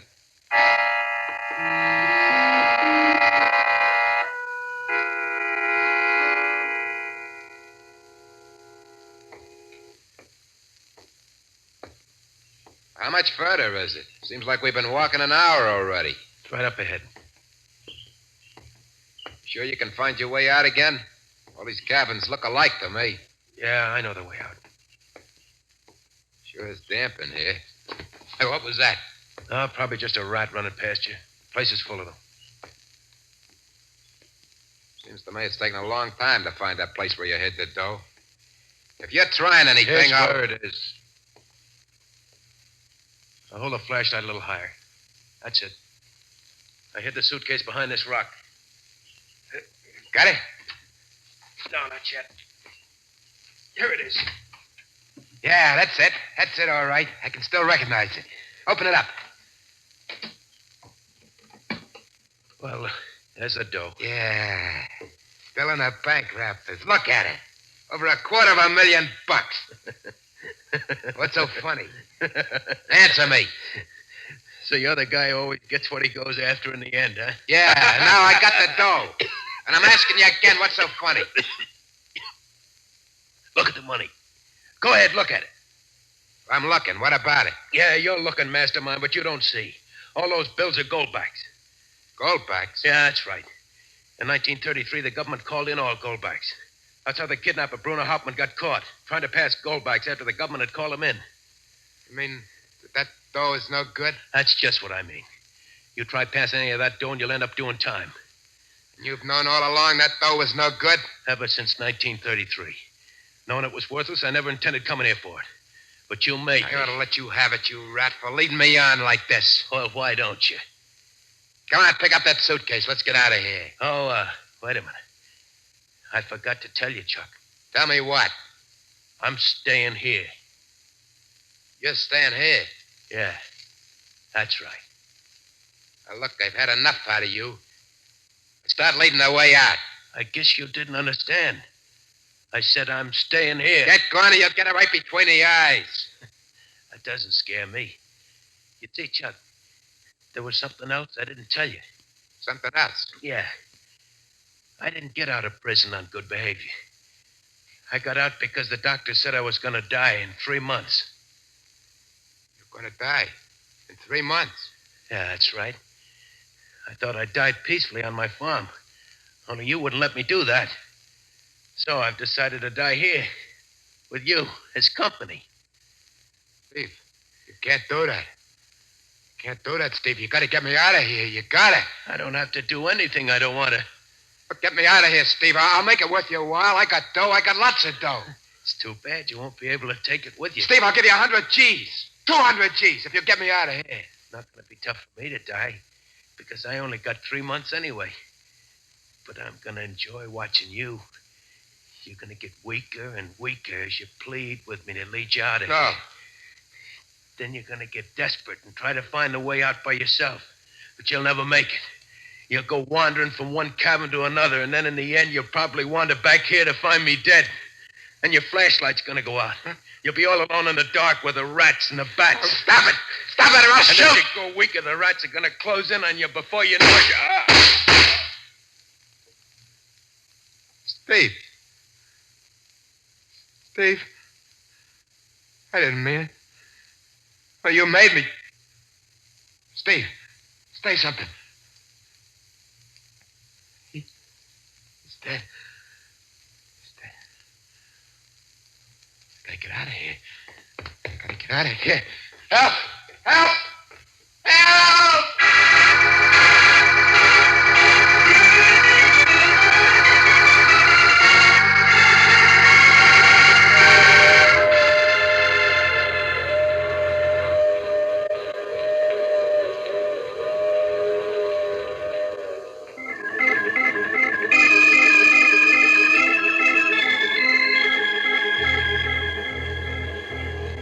This is the mysterious traveler again. Did you enjoy our little trip? What happened to Chuck Williams? Oh, the poor fellow was found dead a month later when the cabins were opened for the summer tourist trade. Seems Chuck had wandered from cabin to cabin without being able to find his way out. Evidently, he'd gone mad in his last hours, for he was found with his pockets stuffed full of bills. Goldbacks. Now, I recall another case in which 2 ghosts came face to face, only to discover that... Oh, you have to get off now. I'm sorry. But I'm sure we'll meet again. I take this same train every week at this time.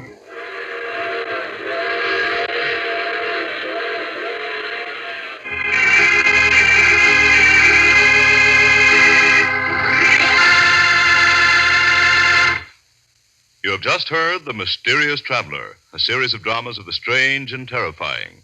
In tonight's story, all characters were fictional, and any resemblance to the name of an actual person, living or dead, was purely coincidental. In the cast were Maurice Tarplin, Joe Julian, Art Carney, Elspeth Eric, and Alan Manson. Original music was played by Paul Taubman. The Mysterious Traveler is written, produced, and directed by Robert J. Arthur and David Kogan.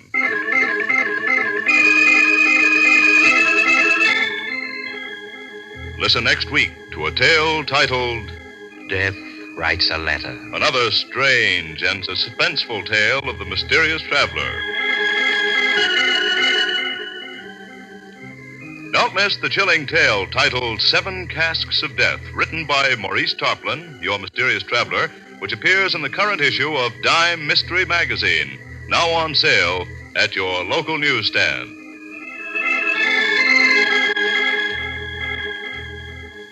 This program has come to you from New York.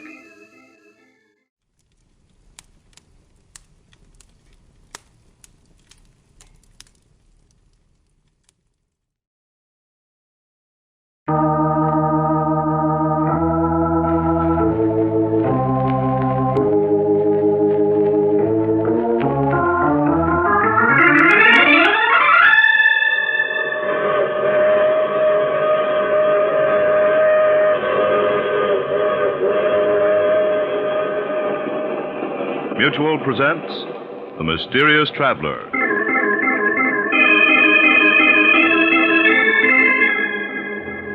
This is the Mysterious Traveler, inviting you to join me on another journey into the realm of the strange and terrifying. I hope you will enjoy the trip, that it will thrill you a little and chill you a little. So settle back, get a good grip on your nerves, and be comfortable, if you can, as you hear the story I call Death Writes a Letter.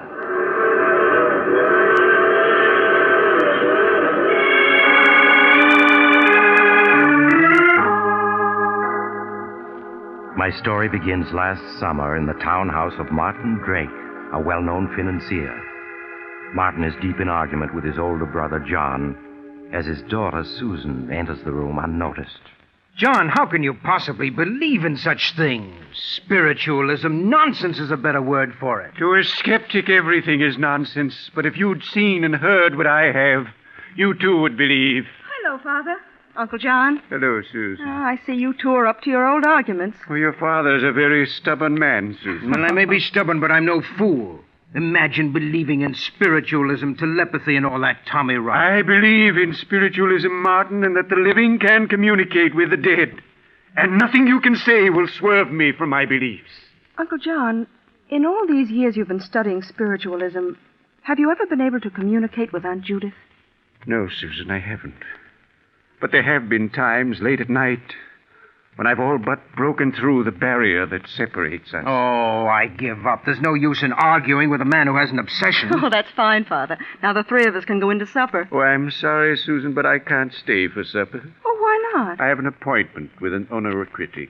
A what? An honoricritic, a man who's an interpreter of dreams. John, good grief, don't tell me you believe in that, too. Why not, Martin? For years, psychoanalysts have interpreted dreams in an effort to help their patients. The subconscious minds of the living can sometimes bridge the vast gap of death. Now, John, I'm warning you, if you don't give up this obsession of yours, there's no telling how you'll end. I know you think I'm cracked, that all the years I've spent studying spiritualism have been wasted, but you're wrong. The living and the dead can communicate with each other, and someday you'll realize I'm right. Now, I really must be going, or I'll be late. Well, Uncle John, you will drive up to the country with Father this weekend, won't you? Oh, are you opening the summer place? Yes, I'm driving up tomorrow to open the house and engage some servants. Well, I'll try my best to join your father this weekend. Oh, that's fine. Don't bother showing me the door. Good night. Good night, Uncle John. Good night. To think that anyone in this day and age still believes in spiritualism, particularly your Uncle John, it's incredible. I don't know, Father.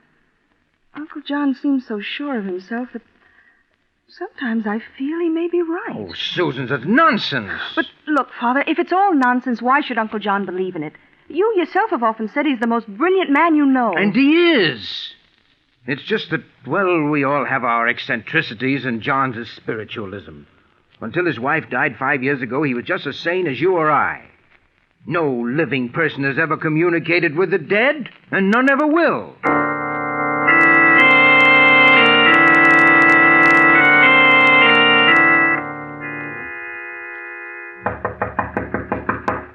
Father, are you awake?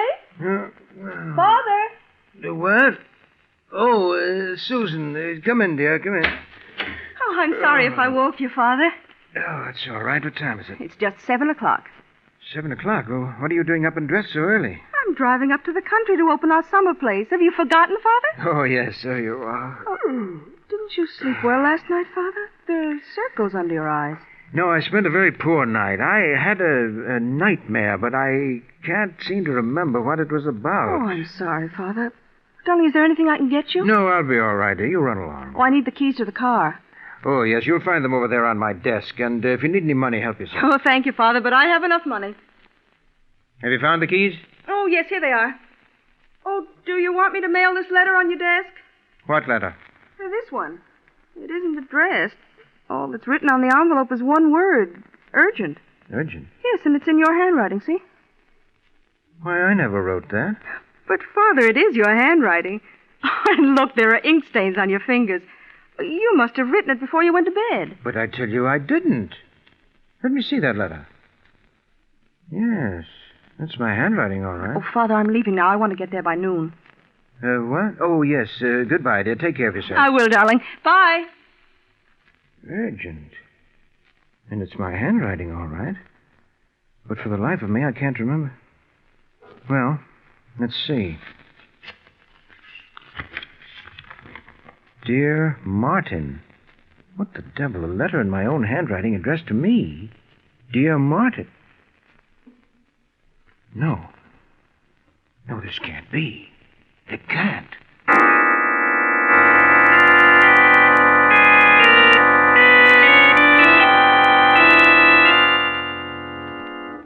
Martin, is anything wrong? I came as quickly as I could. You sounded so upset over the phone.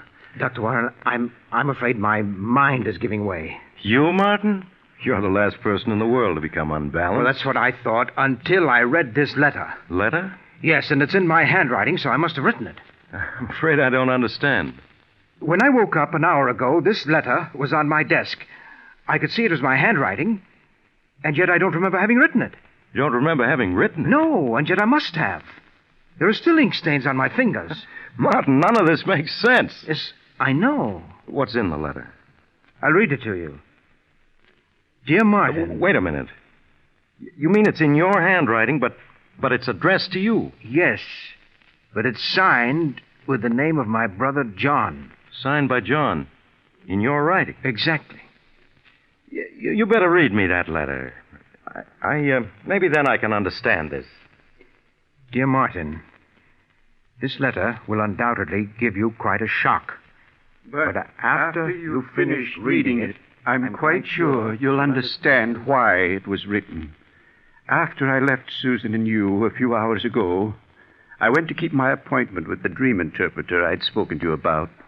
It was shortly before midnight that I returned to my home. As usual, I found Martha and Paul waiting up for me. Good evening. Good evening, Mr. John. Paul, Martha, what are you doing up so late? I told you never to wait up for me after 10 o'clock. Well, we worry about you. You know what the doctor said about your heart. You should have been in bed an hour ago. You both treat me as though I were a 6-year-old. And sometimes you act like one. Well, I have a glass of warm milk for you in the pantry. I don't want any milk. It's good for you. Here, let me have your coat. Oh, thank you, Paul.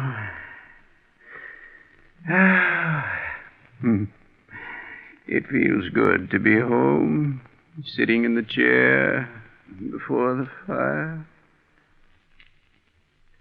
Here's your warm milk, Mr. John, and I want you to drink it down without any arguments. After all, it's for your own good. Here, take... Mr. John? Mr. John? Martha, what's wrong? Oh, Paul. Mr. John, he's... Mr. John! Mr. John! Answer me! He's dead. Oh. Now, please, Martha, please, you mustn't cry. The end came very quickly, peacefully. Now, there, Martha, there. It came as quite a shock, Martin, hearing myself declared dead, but as I saw my earthly body sitting in the armchair by the fireplace, I knew it was true. John Drake was dead. I wanted to comfort Paul and Martha, make them understand that only the body of John Drake was dead, that the spirit would live forever.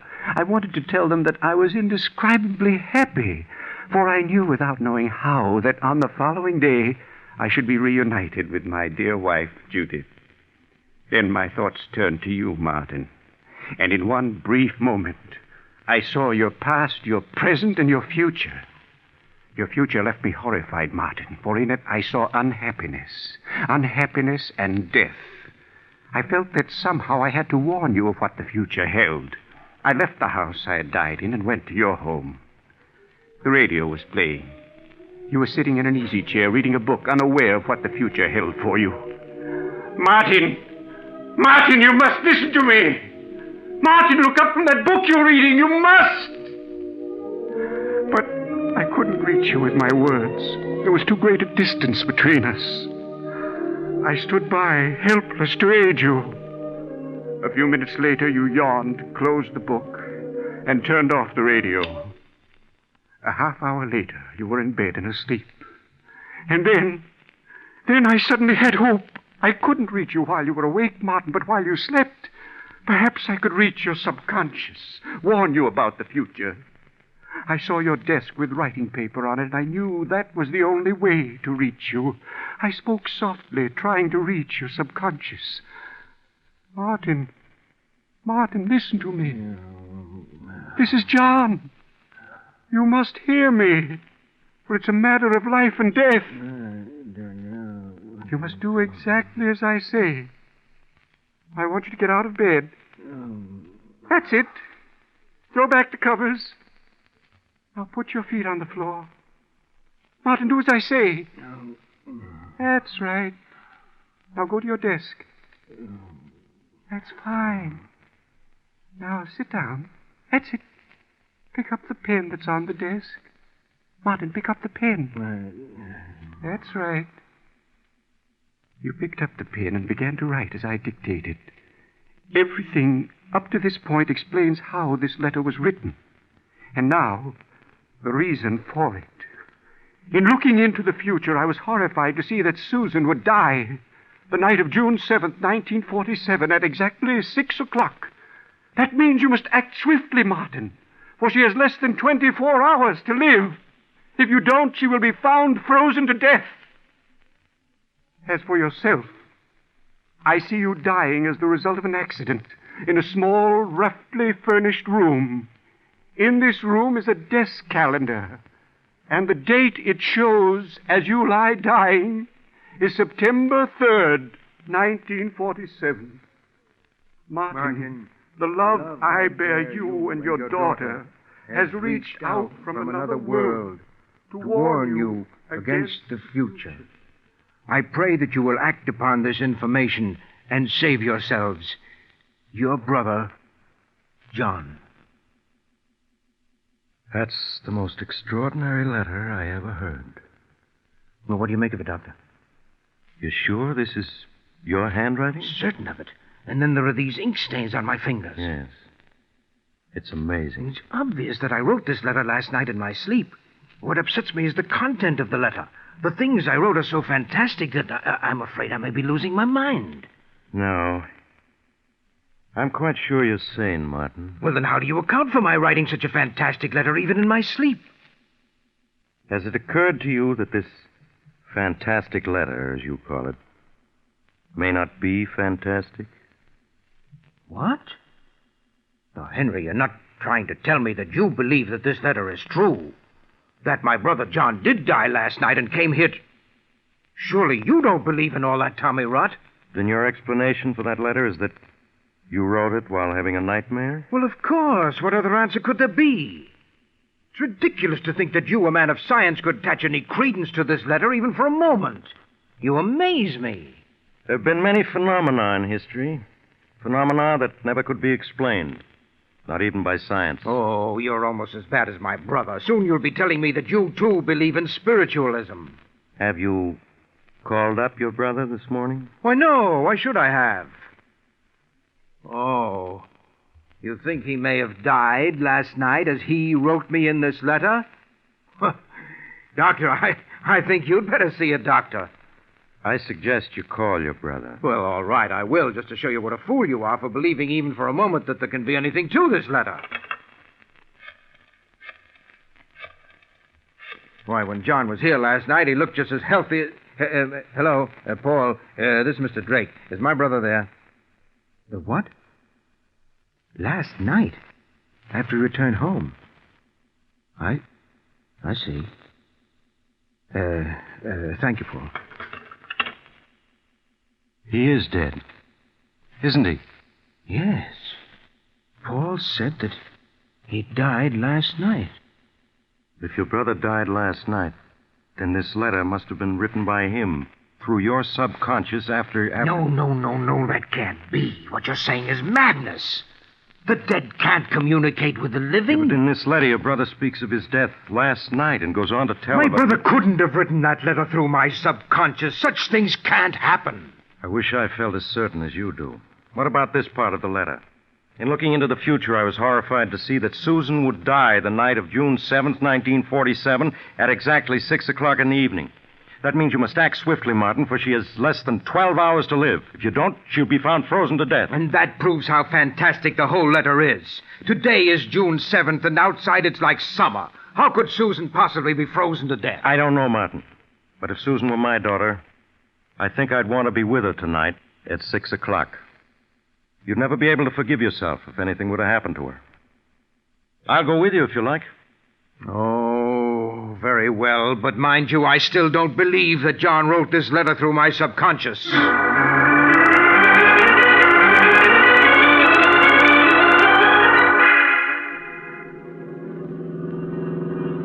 What time is it, Henry? It's a few minutes after 6. If we hadn't had the breakdown, we'd have been there hours ago. How much further is it? As soon as we reach the top of this hill, you'll be able to see it. I wish we'd reached the house before 6. Now, surely you don't believe what that letter says. How could Susan possibly freeze to death? Why, it's a warm evening. It's like summer. Yes, I know, but just the same, I wish we'd arrived sooner. Look, you can see the house now, down there in the valley. Susan's probably getting dinner. And we'll certainly look like a pair of fools coming up here because of that ridiculous letter. I hope you're right.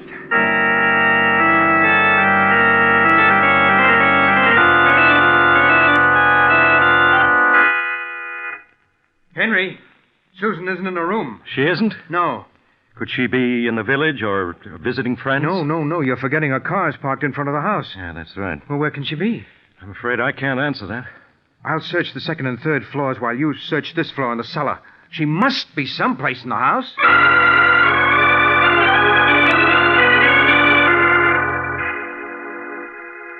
Henry, where are you? Down in the cellar, Martin. I searched every room on the second and third floor, but I couldn't find a sign of her. I found her, Martin. You found her? Well, where is she? Susan. You must prepare yourself for a shock. Shock? Martin, listen to me. I found her in the cold storage room, frozen to death. No. She can't be dead. But she is, Martin.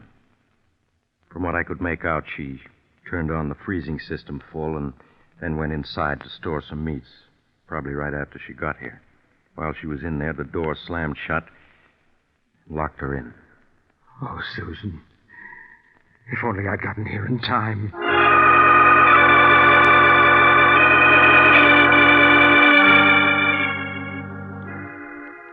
Martin, for weeks now you've been like this. Now you must get hold of yourself. You'll break down.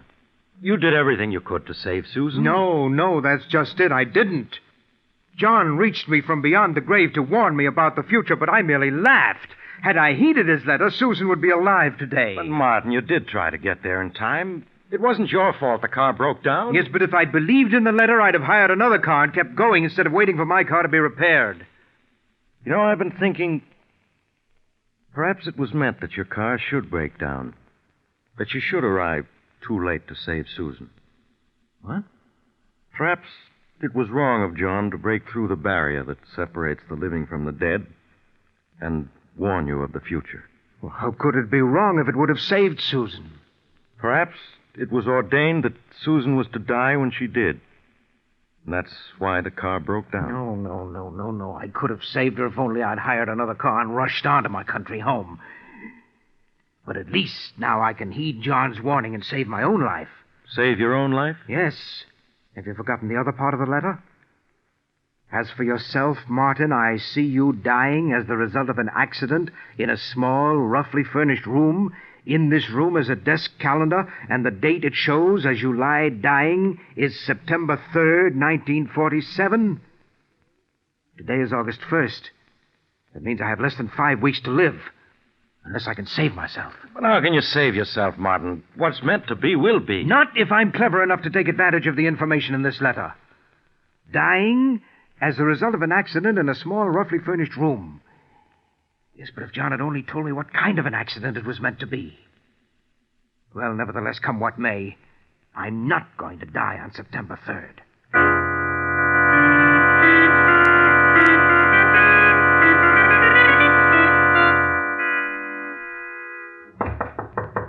Just a minute. Hey, Martin, what's going on? I mean, what's the meaning of all those men around the house? Why was I searched before I entered the room? Henry, do you know what the date is? Well, yes, it's September 2nd. Yes, and in a few minutes it will be midnight, and then it will be September 3rd. Oh, yes, that's right. The letter. In the letter, John warns me that I shall die of an accident in a small, roughly furnished room. Well, you'd hardly call this drawing room that, would you? No, I wouldn't. It's my intention to remain in this room until tomorrow is past. Now, Henry, would you mind keeping me company for the next 24 hours? No, Martin, not at all. You see, I've taken every possible precaution to prevent an accident from occurring. I've removed everything from this room but that sofa, chair, and table. And I have food in here to last me for several days. I have guards around this house and outside this room to prevent anyone from entering for the next 24 hours. It certainly sounds as though you've taken every precaution. Yes, I've done everything I could think of. Henry, do you hear that? It's just midnight. September 3rd is here.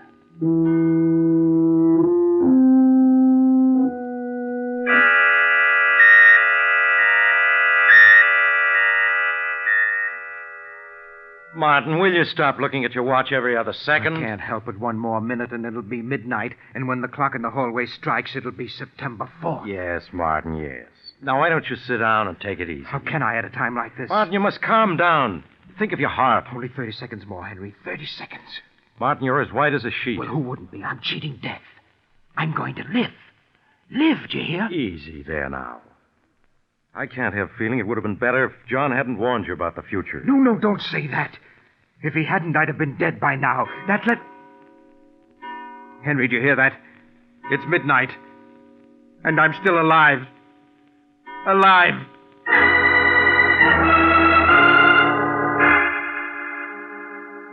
For some weeks, Martin Drake was a sick man as the result of the strain he'd undergone.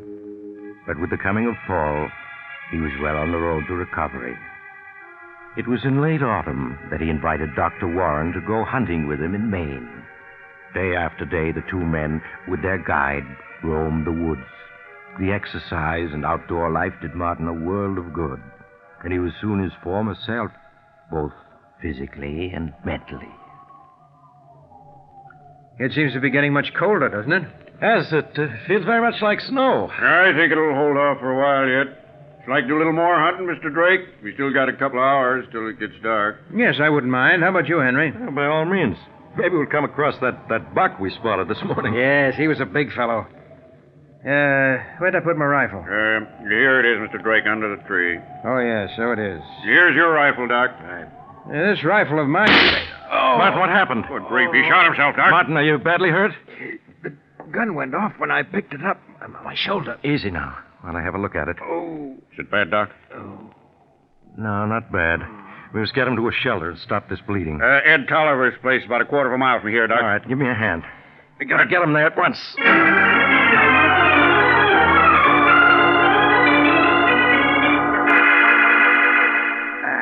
Now, put him down gently on the cot. Okay. Easy now. That's it. How is he, Doc? Think he'll pull through? Yeah, of course. He's just fainted from the pain and the loss of blood. Now, let's see. Sure is a nasty wound. Yeah. Fortunately, the bullet went on through his shoulder. I won't have to probe for it. Oh. What are you going to do to him, Doc? Well, first I'll have Henry, where am I? Now, just lie still, Martin. We brought you to this shack where I can fix you up. Oh, my shoulder hurts. It'll be all right now once I get the bullet wound cleaned up. Pete, put my medical bag on this desk here. Open it, will you? Sure, Doc. Will you have to probe for the bullet? No. Fortunately, it went right through. All I have to do is clean the wound. It may hurt a bit, Martin. That's all right, Henry. Go ahead. Maybe you better turn your face away from me so you won't see what I'm doing. Sometimes it's easier that way. Concentrate on the desk over there, huh? All right. Pete, hand me that tube of sulfur powder. Yep. Also the... Henry! What is it, Martin? That calendar. What calendar? There on the desk. Don't you see? Yes. Do you see what date it has? September 3rd. I guess that's the day Ed Tolliver went back to the city. September 3rd. Martin, you mustn't get excited. Do you remember what the letter said? Henry, this is it. Oh, Martin, no. You'll be all right if only you'll I've count. had an accident. This room is small, roughly furnished. And the desk calendar does show September 3rd, 1947. Henry, it's all as John said it would be. I haven't cheated death. He's here in this room. He's come to take me. He's come to... Doc, what's wrong? He's dead. Dead? But it was only a shoulder wound. You said he'd pull through. Yes, but I was wrong. Shock killed him. I guess nothing can save a man when it's ordained he die. Death came to Martin Drake as it was foredoomed to come.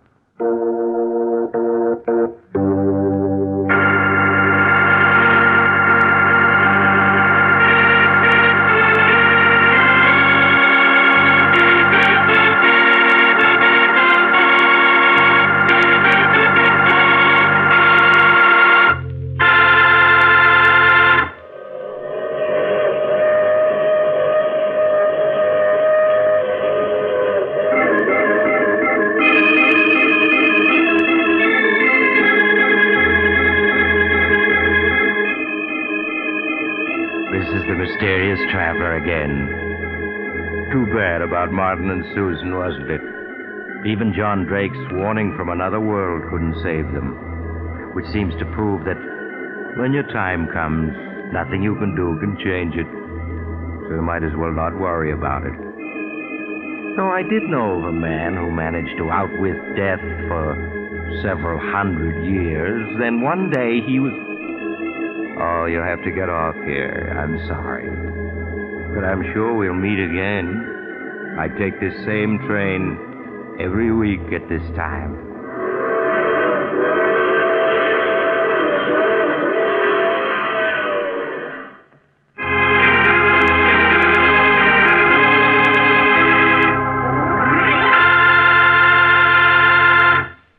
You have just heard The Mysterious Traveler, a series of dramas of the strange and terrifying.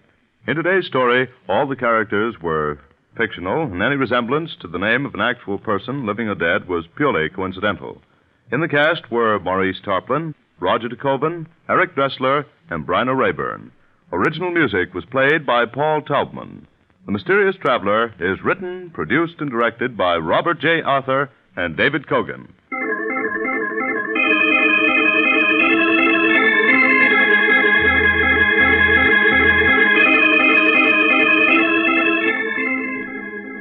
Listen next week to a tale titled Death is My Co-Pilot. Another strange and suspenseful tale of the mysterious traveler.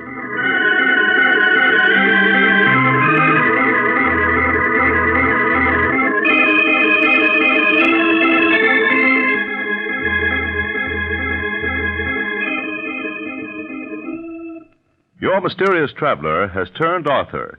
Yes, Maurice Tarplin has penned a chilling tale titled 7 Casks of Death, which appears in the current issue of Dime Mystery magazine, one of the popular publications group now on sale at your local newsstand. Don't miss it.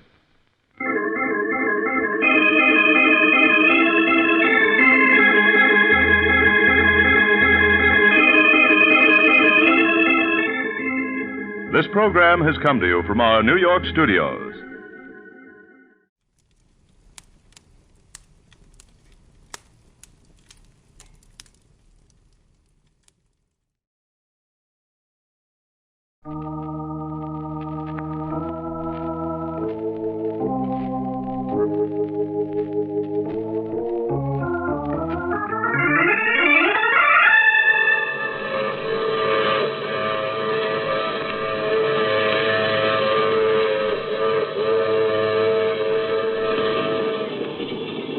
Broadcasting System presents The Mysterious Traveler, written, produced, and directed by Robert A. Arthur and David Kogan, and starring tonight 2 of radio's foremost actors, Eric Dressler and John Sylvester, in an original radio drama titled Murder is My Business.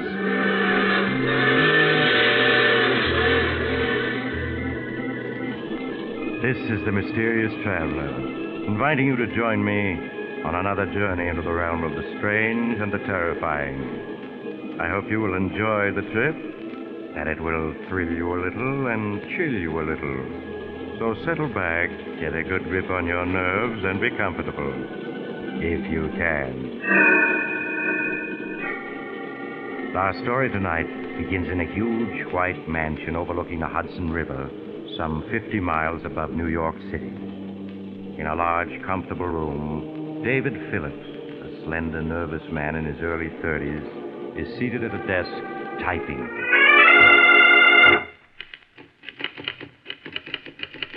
Dear Julian, a year has passed since we last saw each other, and I'm writing this letter with the hope that you will understand all that I'm about to reveal, and understanding will forgive me.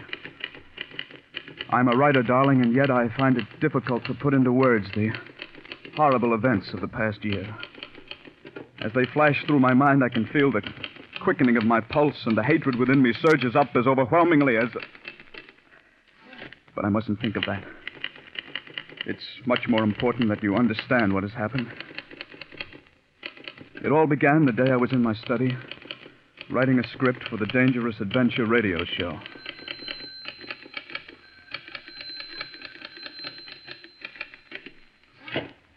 Darling, it's for you.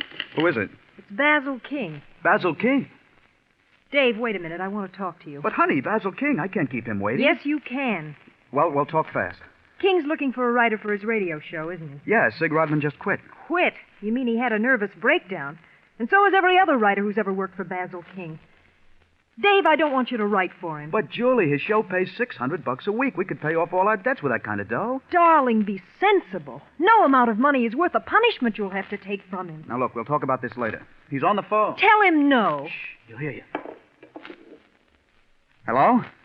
Mr. Phillips, this is Basil King speaking. Oh, yes, Mr. King. Several people have spoken very highly of you as a radio writer, and at the moment I'm in need of one for my show, Brad Barker, Private Eye. Would you care to discuss the matter? I'd like to, very much. Are you free for luncheon tomorrow? Yes, I am. Shall we say 1 o'clock at the Algonquin? All right, Mr. King. Just ask for my table. Good day, Mr. Phillips. Good day. Now, honey, don't look at me that way. Dave, I just don't understand you. It doesn't make sense wanting to write for him. Everyone who's ever worked for Basil King detests him. He's the most hated man in radio. Be reasonable, Julie. $600 a week is a lot of dough. If I can't get along with King, I'll quit. Now, what more can you ask?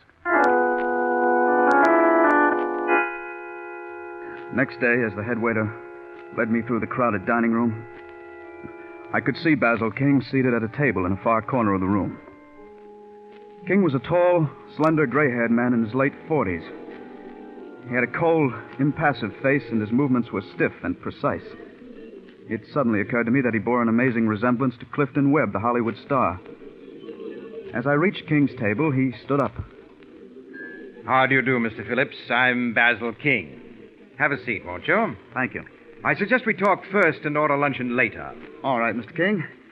Now, Mr. Phillips, to begin with, I'm a man who believes in frankness.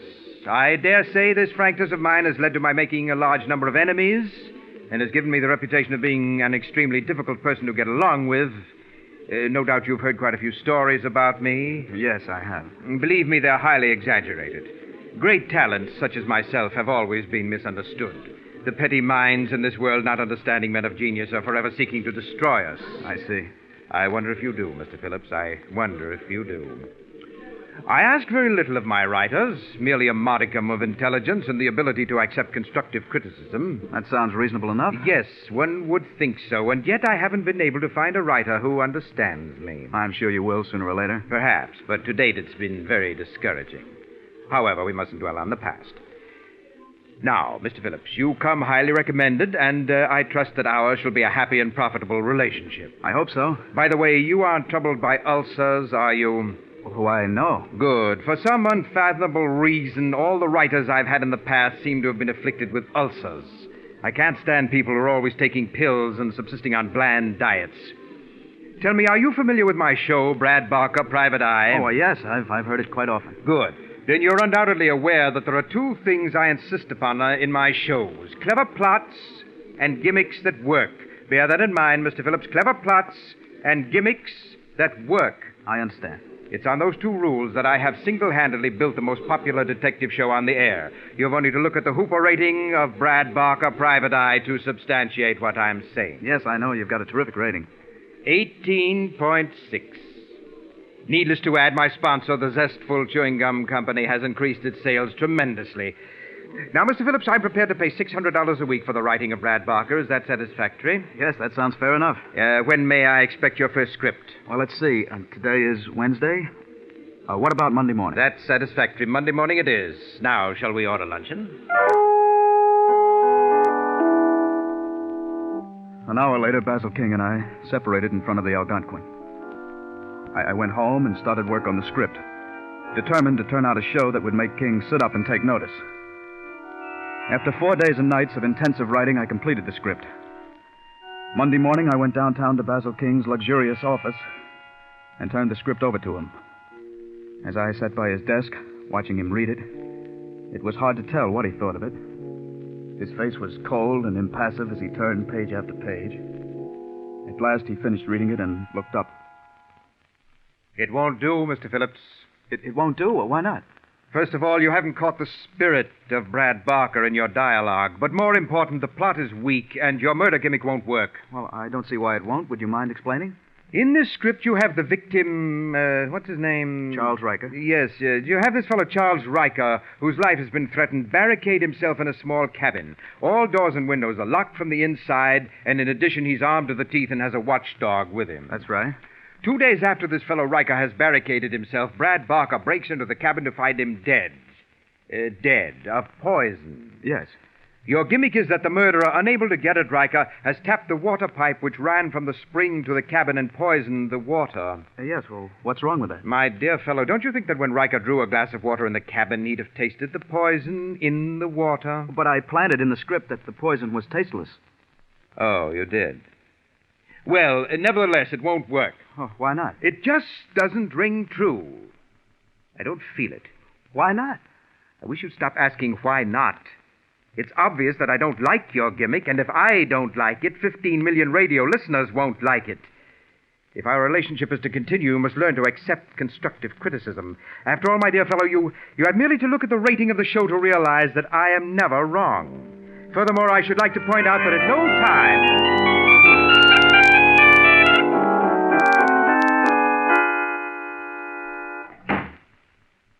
Is that you, Dave? Yes, Julie? How did King like your script? He didn't like it. That's putting it mildly. Oh, but that was a good script. One of the best you've ever done. That's what I thought. But Mr. King didn't. No wonder all his writers have nervous breakdowns. That man doesn't know what he wants. Well, I'll give it one more try. You mean you're still going to try to write for him? Now, honey, there's no use in giving up so soon. Maybe once I get to know King's likes and dislikes, it won't be so tough to write for him. Dave, I've never interfered before, but this is too much. I want you to call that egomaniac King up and tell him you're through. Julie, I can't. I told King that I'd turn in another script by Thursday. Oh, Dave. I promise you that if he doesn't like the second script, I'll give up. Now, that's fair enough, isn't it?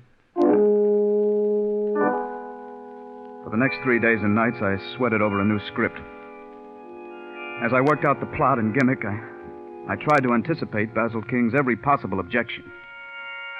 Early Thursday morning, I went downtown to King's office and turned the script over to him. As he sat reading it, I began thinking of what I would say to him if he turned the show down. I would tell him quite firmly that it was obvious I wasn't the man to write the Brad Barker show. At last, King finished reading the script and looked up. The plot, Mr. Phillips, isn't exactly new, and the dialogue needs rewriting here and there, but on the whole, it will do. You mean you like it? I wouldn't go so far as to say that I like it. Rather, let us say that it's acceptable. I trust, Mr. Phillips, that with time your scripts will improve. Good day. I left Basil King's office that morning convinced that I would succeed where other writers had failed. I felt it would be just a question of time until I learned the workings of King's mind. But then I discovered, as so many of my predecessors had, that Basil King's likes and dislikes were not constant from day to day. What he told you on Thursday didn't hold true on Friday. Weeks went by, and for every show that King accepted, he'd reject two. He would criticize every script from beginning to end, tearing it to bits relentlessly and coldly. Any questioning of his criticism would lead to his redoubling his attack. One week slipped into another, and with each passing week, my hatred for Basil King grew. Life became a nightmare of deadlines, of writing endlessly with one eye constantly on the clock. Darling, you just can't go on this way. You've got to quit. Julie, we've been over this a dozen times already. We need the $600 a week to pay off our debts. What good is that money if you have a nervous breakdown? Look at yourself. You've lost 15 pounds in these past weeks, and you're smoking 5 packs of cigarettes a day. Please, Julie, I've had all I can take today. Now, let's not talk about it anymore. You're not kidding me, Dave. The money is only part of it. It's your pride that won't let you quit. My pride? Yes. You can't stand the thought of quitting like the others did. You've got to prove that you're better than they are. That's enough. Well, it's the truth, isn't it? It's only your pig-headed pride that makes you go on when anyone with sense would quit. I said that's enough. Dave, we can't go on like this. What do you mean? I'm not going to stand around and watch you have a breakdown. You'll have to choose between Basil King and myself. Now, look, Julie, you're upset. You don't know what you're saying. I know perfectly well what I'm saying. I'm asking you to choose between Basil King and myself. Stop trying to intimidate me. I told you before I'm not quitting, and I meant it. All right, Dave. If that's the way you want it, I'm leaving. Well, go ahead. No one's stopping you. Basil King may be able to make you quit, but not me. You call it pride, okay. But I won't let a louse like him beat me. Somehow I'll get the better of him. You wait and see. Goodbye, Dave.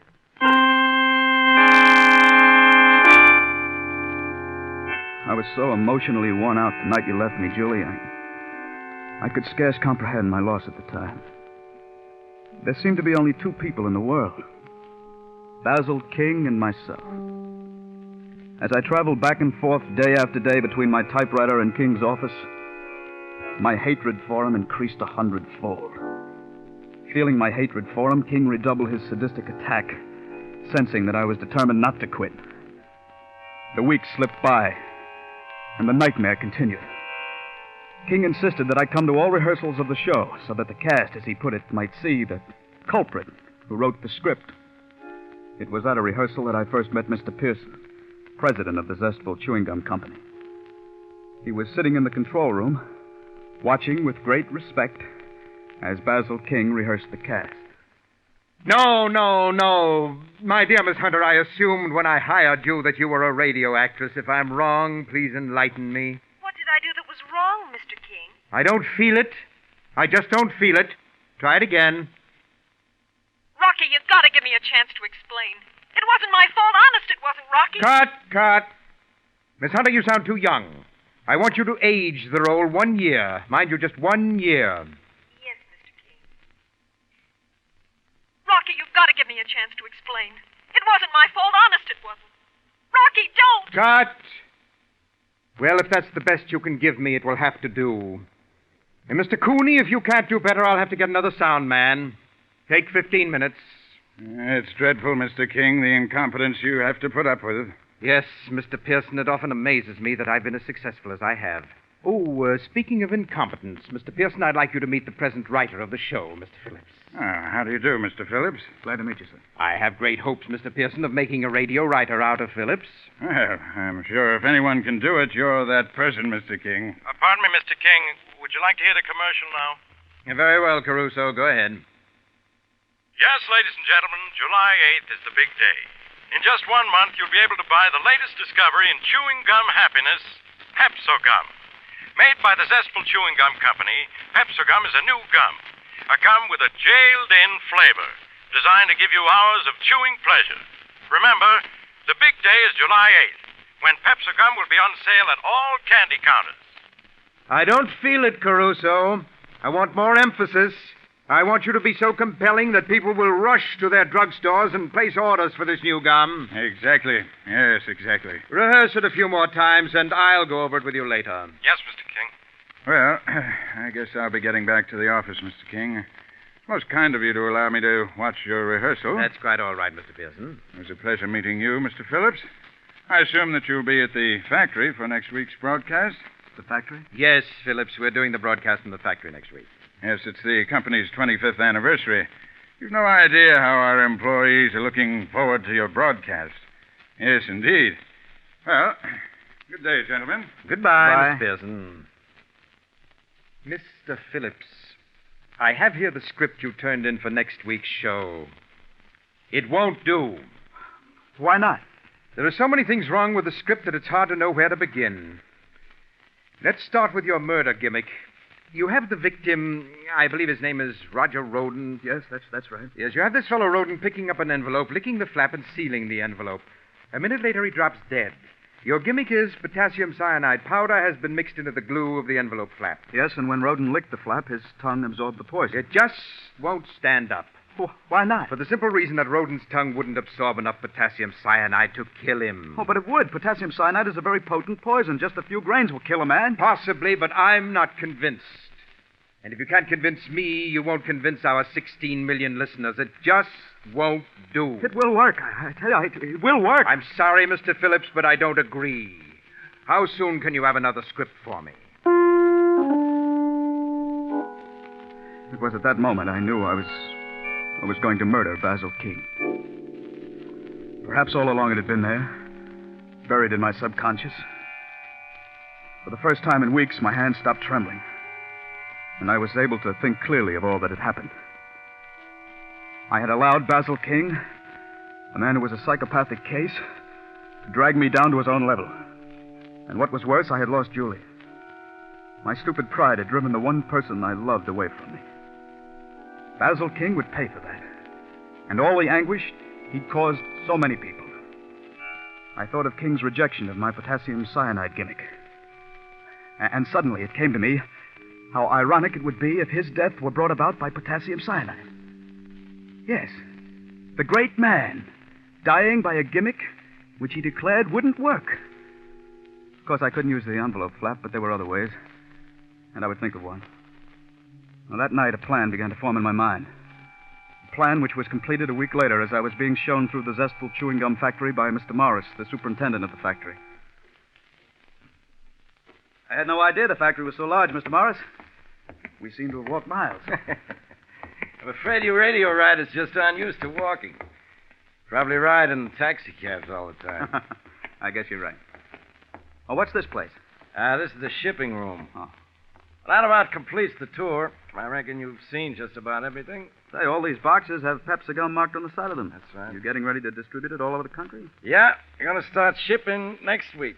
You know, I've heard so many announcements on the show about Pepsi-Gum that I'm curious. What's it taste like? Well, it's hard to say. It has sort of a sharp flavor. Sounds good. Do you have any around? I'd like to taste it. Well, I'd like to give you some, Mr. Phillips, but the old man, Mr. Pearson, he's given out strict orders not to give any of it out. Reckon he's trying to keep it from the public till the last minute. Oh. But employees have tasted it, haven't they? Oh, sure. Well, Mr. Morris, you're looking at an employee right now. I do write radio shows for the company. Yeah, I guess you are an employee after all. I reckon I can give you a pack of Pepsi-Gum. There you are. Thanks. An attractive-looking pack of gum. Yeah, you got to catch the customer's eye if you want to sell gum. Well, what do you say if we go back to the auditorium? Fine. I've seen the whole factory, and I've got a pack of the new Pepsi-Gum. What more could I ask for? A few minutes later, I left Mr. Morris in the auditorium, where the great Basil King was rehearsing the cast for the show. I walked across the street to the inn where we were staying and went up to my room. There, I took the pack of Pepsi-Gum from my pocket and withdrew one of the 5 sticks of gum. I very carefully removed the wrapper, and then taking a dampened handkerchief, I wiped the candy powder off the stick of gum. It took but another minute to evenly sprinkle potassium cyanide powder over the wet stick of gum. In a very short time, the gum dried, and it was impossible to tell that the fine, powdery coating on it was a coating of death. I rewrapped the stick of gum and carefully inserted it in the center of the pack. When I arrived at the auditorium 10 minutes before airtime, the great man was relaxing in the control room. With him were Mr. Pearson and Bill, the broadcast engineer. Oh, there you are, Mr. Phillips. I was afraid you were going to miss the broadcast. Mr. Phillips may not be a good writer, but he is a punctual one, Mr. Pearson. Mr. King, you're a great one for banter. You have a ready wit. Thank you, Mr. Pearson. Look at that auditorium. Completely packed. I've never seen our employees so enthusiastic, and it's all due to you, Mr. King. I hope you'll say a few words to them after the broadcast. Well, I shall be delighted to. Can you spare a minute, Mr. King? What is it? Do you remember that script I turned in a week ago with the potassium cyanide gimmick? You mean where the victim licked the envelope flap and was poisoned? Yes, I remember that deplorable script. What about it? Well, I was wondering, what if we were to switch the potassium cyanide to something else? Instead of the envelope, perhaps the cyanide might be sprinkled on a piece of candy or something like that. No. It would never work. I don't feel it. You really don't think it would, huh? Certainly not. Really, Mr. Phillips, you're showing less and less imagination from week to week. Well, I just thought I'd mention it. Hey, Mr. Phillips, that pack of gum you have, isn't that the new Pepsi gum? Yes, Mr. Pearson, that's right. But I gave strict orders that it wasn't to be given out. How did you get it? Yes, how did you get it? I found this pack in the shipping room. I hope you don't mind my having taken it. Well, no. After all, we are just one big family. You see, Mr. Pearson, I've heard so much about the new Pepsi gum that I was curious to find out what it tasted like. Well, what did you think of it? Well, I haven't tried it yet. But I guess this is as good a time as ever. Have a piece? I don't mind if I do. Thank you. What about you, Mr. King? No, thank you. You mean you aren't even curious to know what Mr. Pearson's new gum tastes like? Please, Mr. King, I'm very eager to know what you think of the flavor. I have great respect for your opinion. Very well, Mr. Pearson. Here you are, Mr. King. Thank you. I understand it has a sharp flavor, Mr. Pearson. Yes, but delightfully so. That's delicious. Well, I have a feeling that Pepsi gum is going to be a tremendous success. Go ahead, Mr. King. Put it in your mouth. I'm anxious to have your opinion. Yes. Yes. Oh, certainly has a sharp taste. Oh, not that sharp. Keep chewing it. 1 minute to airtime, Mr. King. Thank you. I watched the great man, Basil King, chewing a stick of Pepsi gum. I knew that he found the flavor a bit sharp. And if Mr. Pearson hadn't been watching him, he would have spat it out. Yes, Mr. King didn't like the flavor, but with the sponsor looking on, he had to continue chewing. I watched the minute hand sweep around the clock. In 30 seconds, we would be on the air, and according to my calculations, Mr. King would keel over 15 seconds after we were on the air. Stand by. I'll give you the go-ahead, Mr. King. Very well. Coming up. Go ahead.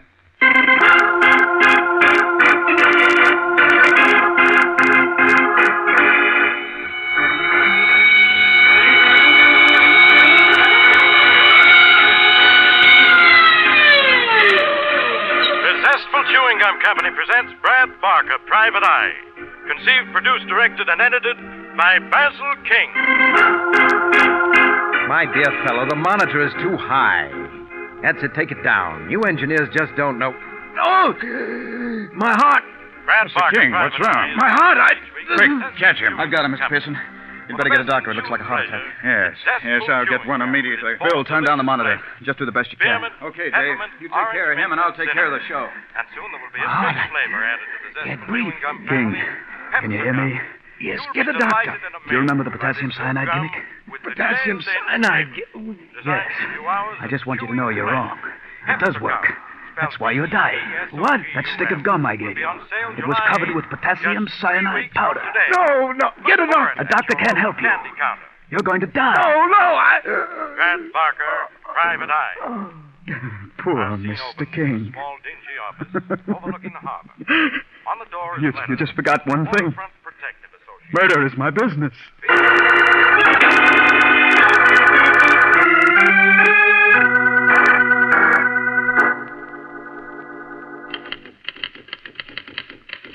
Julie, darling, that was a year ago, and I've never ceased to regret your leaving me. I'm writing this in the hope that you will find it in your heart to forgive me. I admit that it was my stupid pride that wouldn't allow me to acknowledge defeat at Basil King's hands. But he's gone now, Julie. And if you could only see your way clear to start all over. Hi, hello, Mr. Phillips. Remember me? John Pearson? Mr. Pearson? Yes. Do you remember Mr. Morris, my factory superintendent? Hello? We happened to be driving past and thought it'd be a nice gesture to drop in and find out how you were getting along. Please, I've got to finish this letter to my wife, Julie. I've got to finish it. It doesn't seem to be getting any better, does he, Mr. Pearson? No, he doesn't. Look at all these letters scattered around. Must be at least 100. They're all addressed to his wife. What a pity, huh? Yes, I'll never forget that day that Basil King died of a heart attack. I came back to the control room to find poor Mr. Phillips crying hysterically over the body. He never has gotten over the shock of Basil King's death. What a wonderful friendship that was.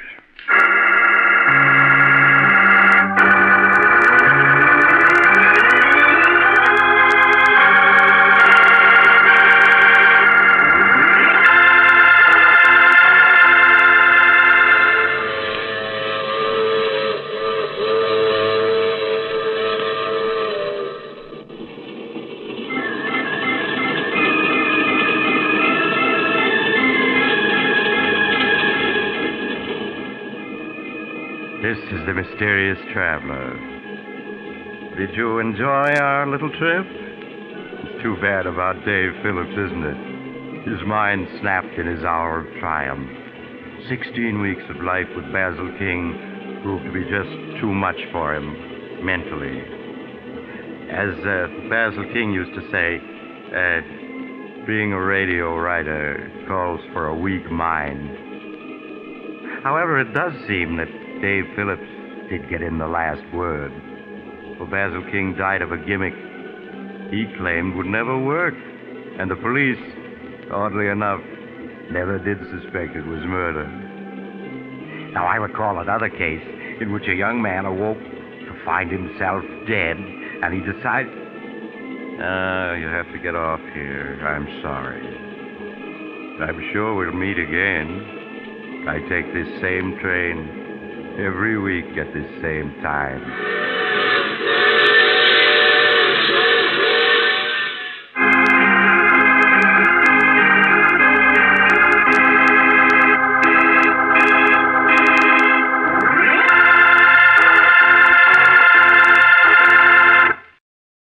You have just heard The Mysterious Traveler, a series of dramas of the strange and terrifying. All characters in tonight's story were fictitious, and any resemblance to the names of actual persons was purely coincidental. In tonight's cast were Maurice Tarplin, Eric Dressler, John Sylvester, Shirley Blank, and Richard Coogan. Original music was played by Paul Taubman. Sound was by George Cooney, broadcast engineer Walter Payne. Mysterious Traveler is written, produced, and directed by Robert A. Arthur and David Kogan.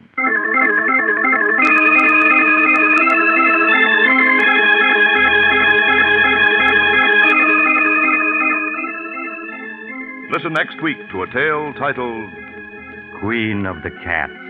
Another strange and suspenseful tale of the mysterious traveler.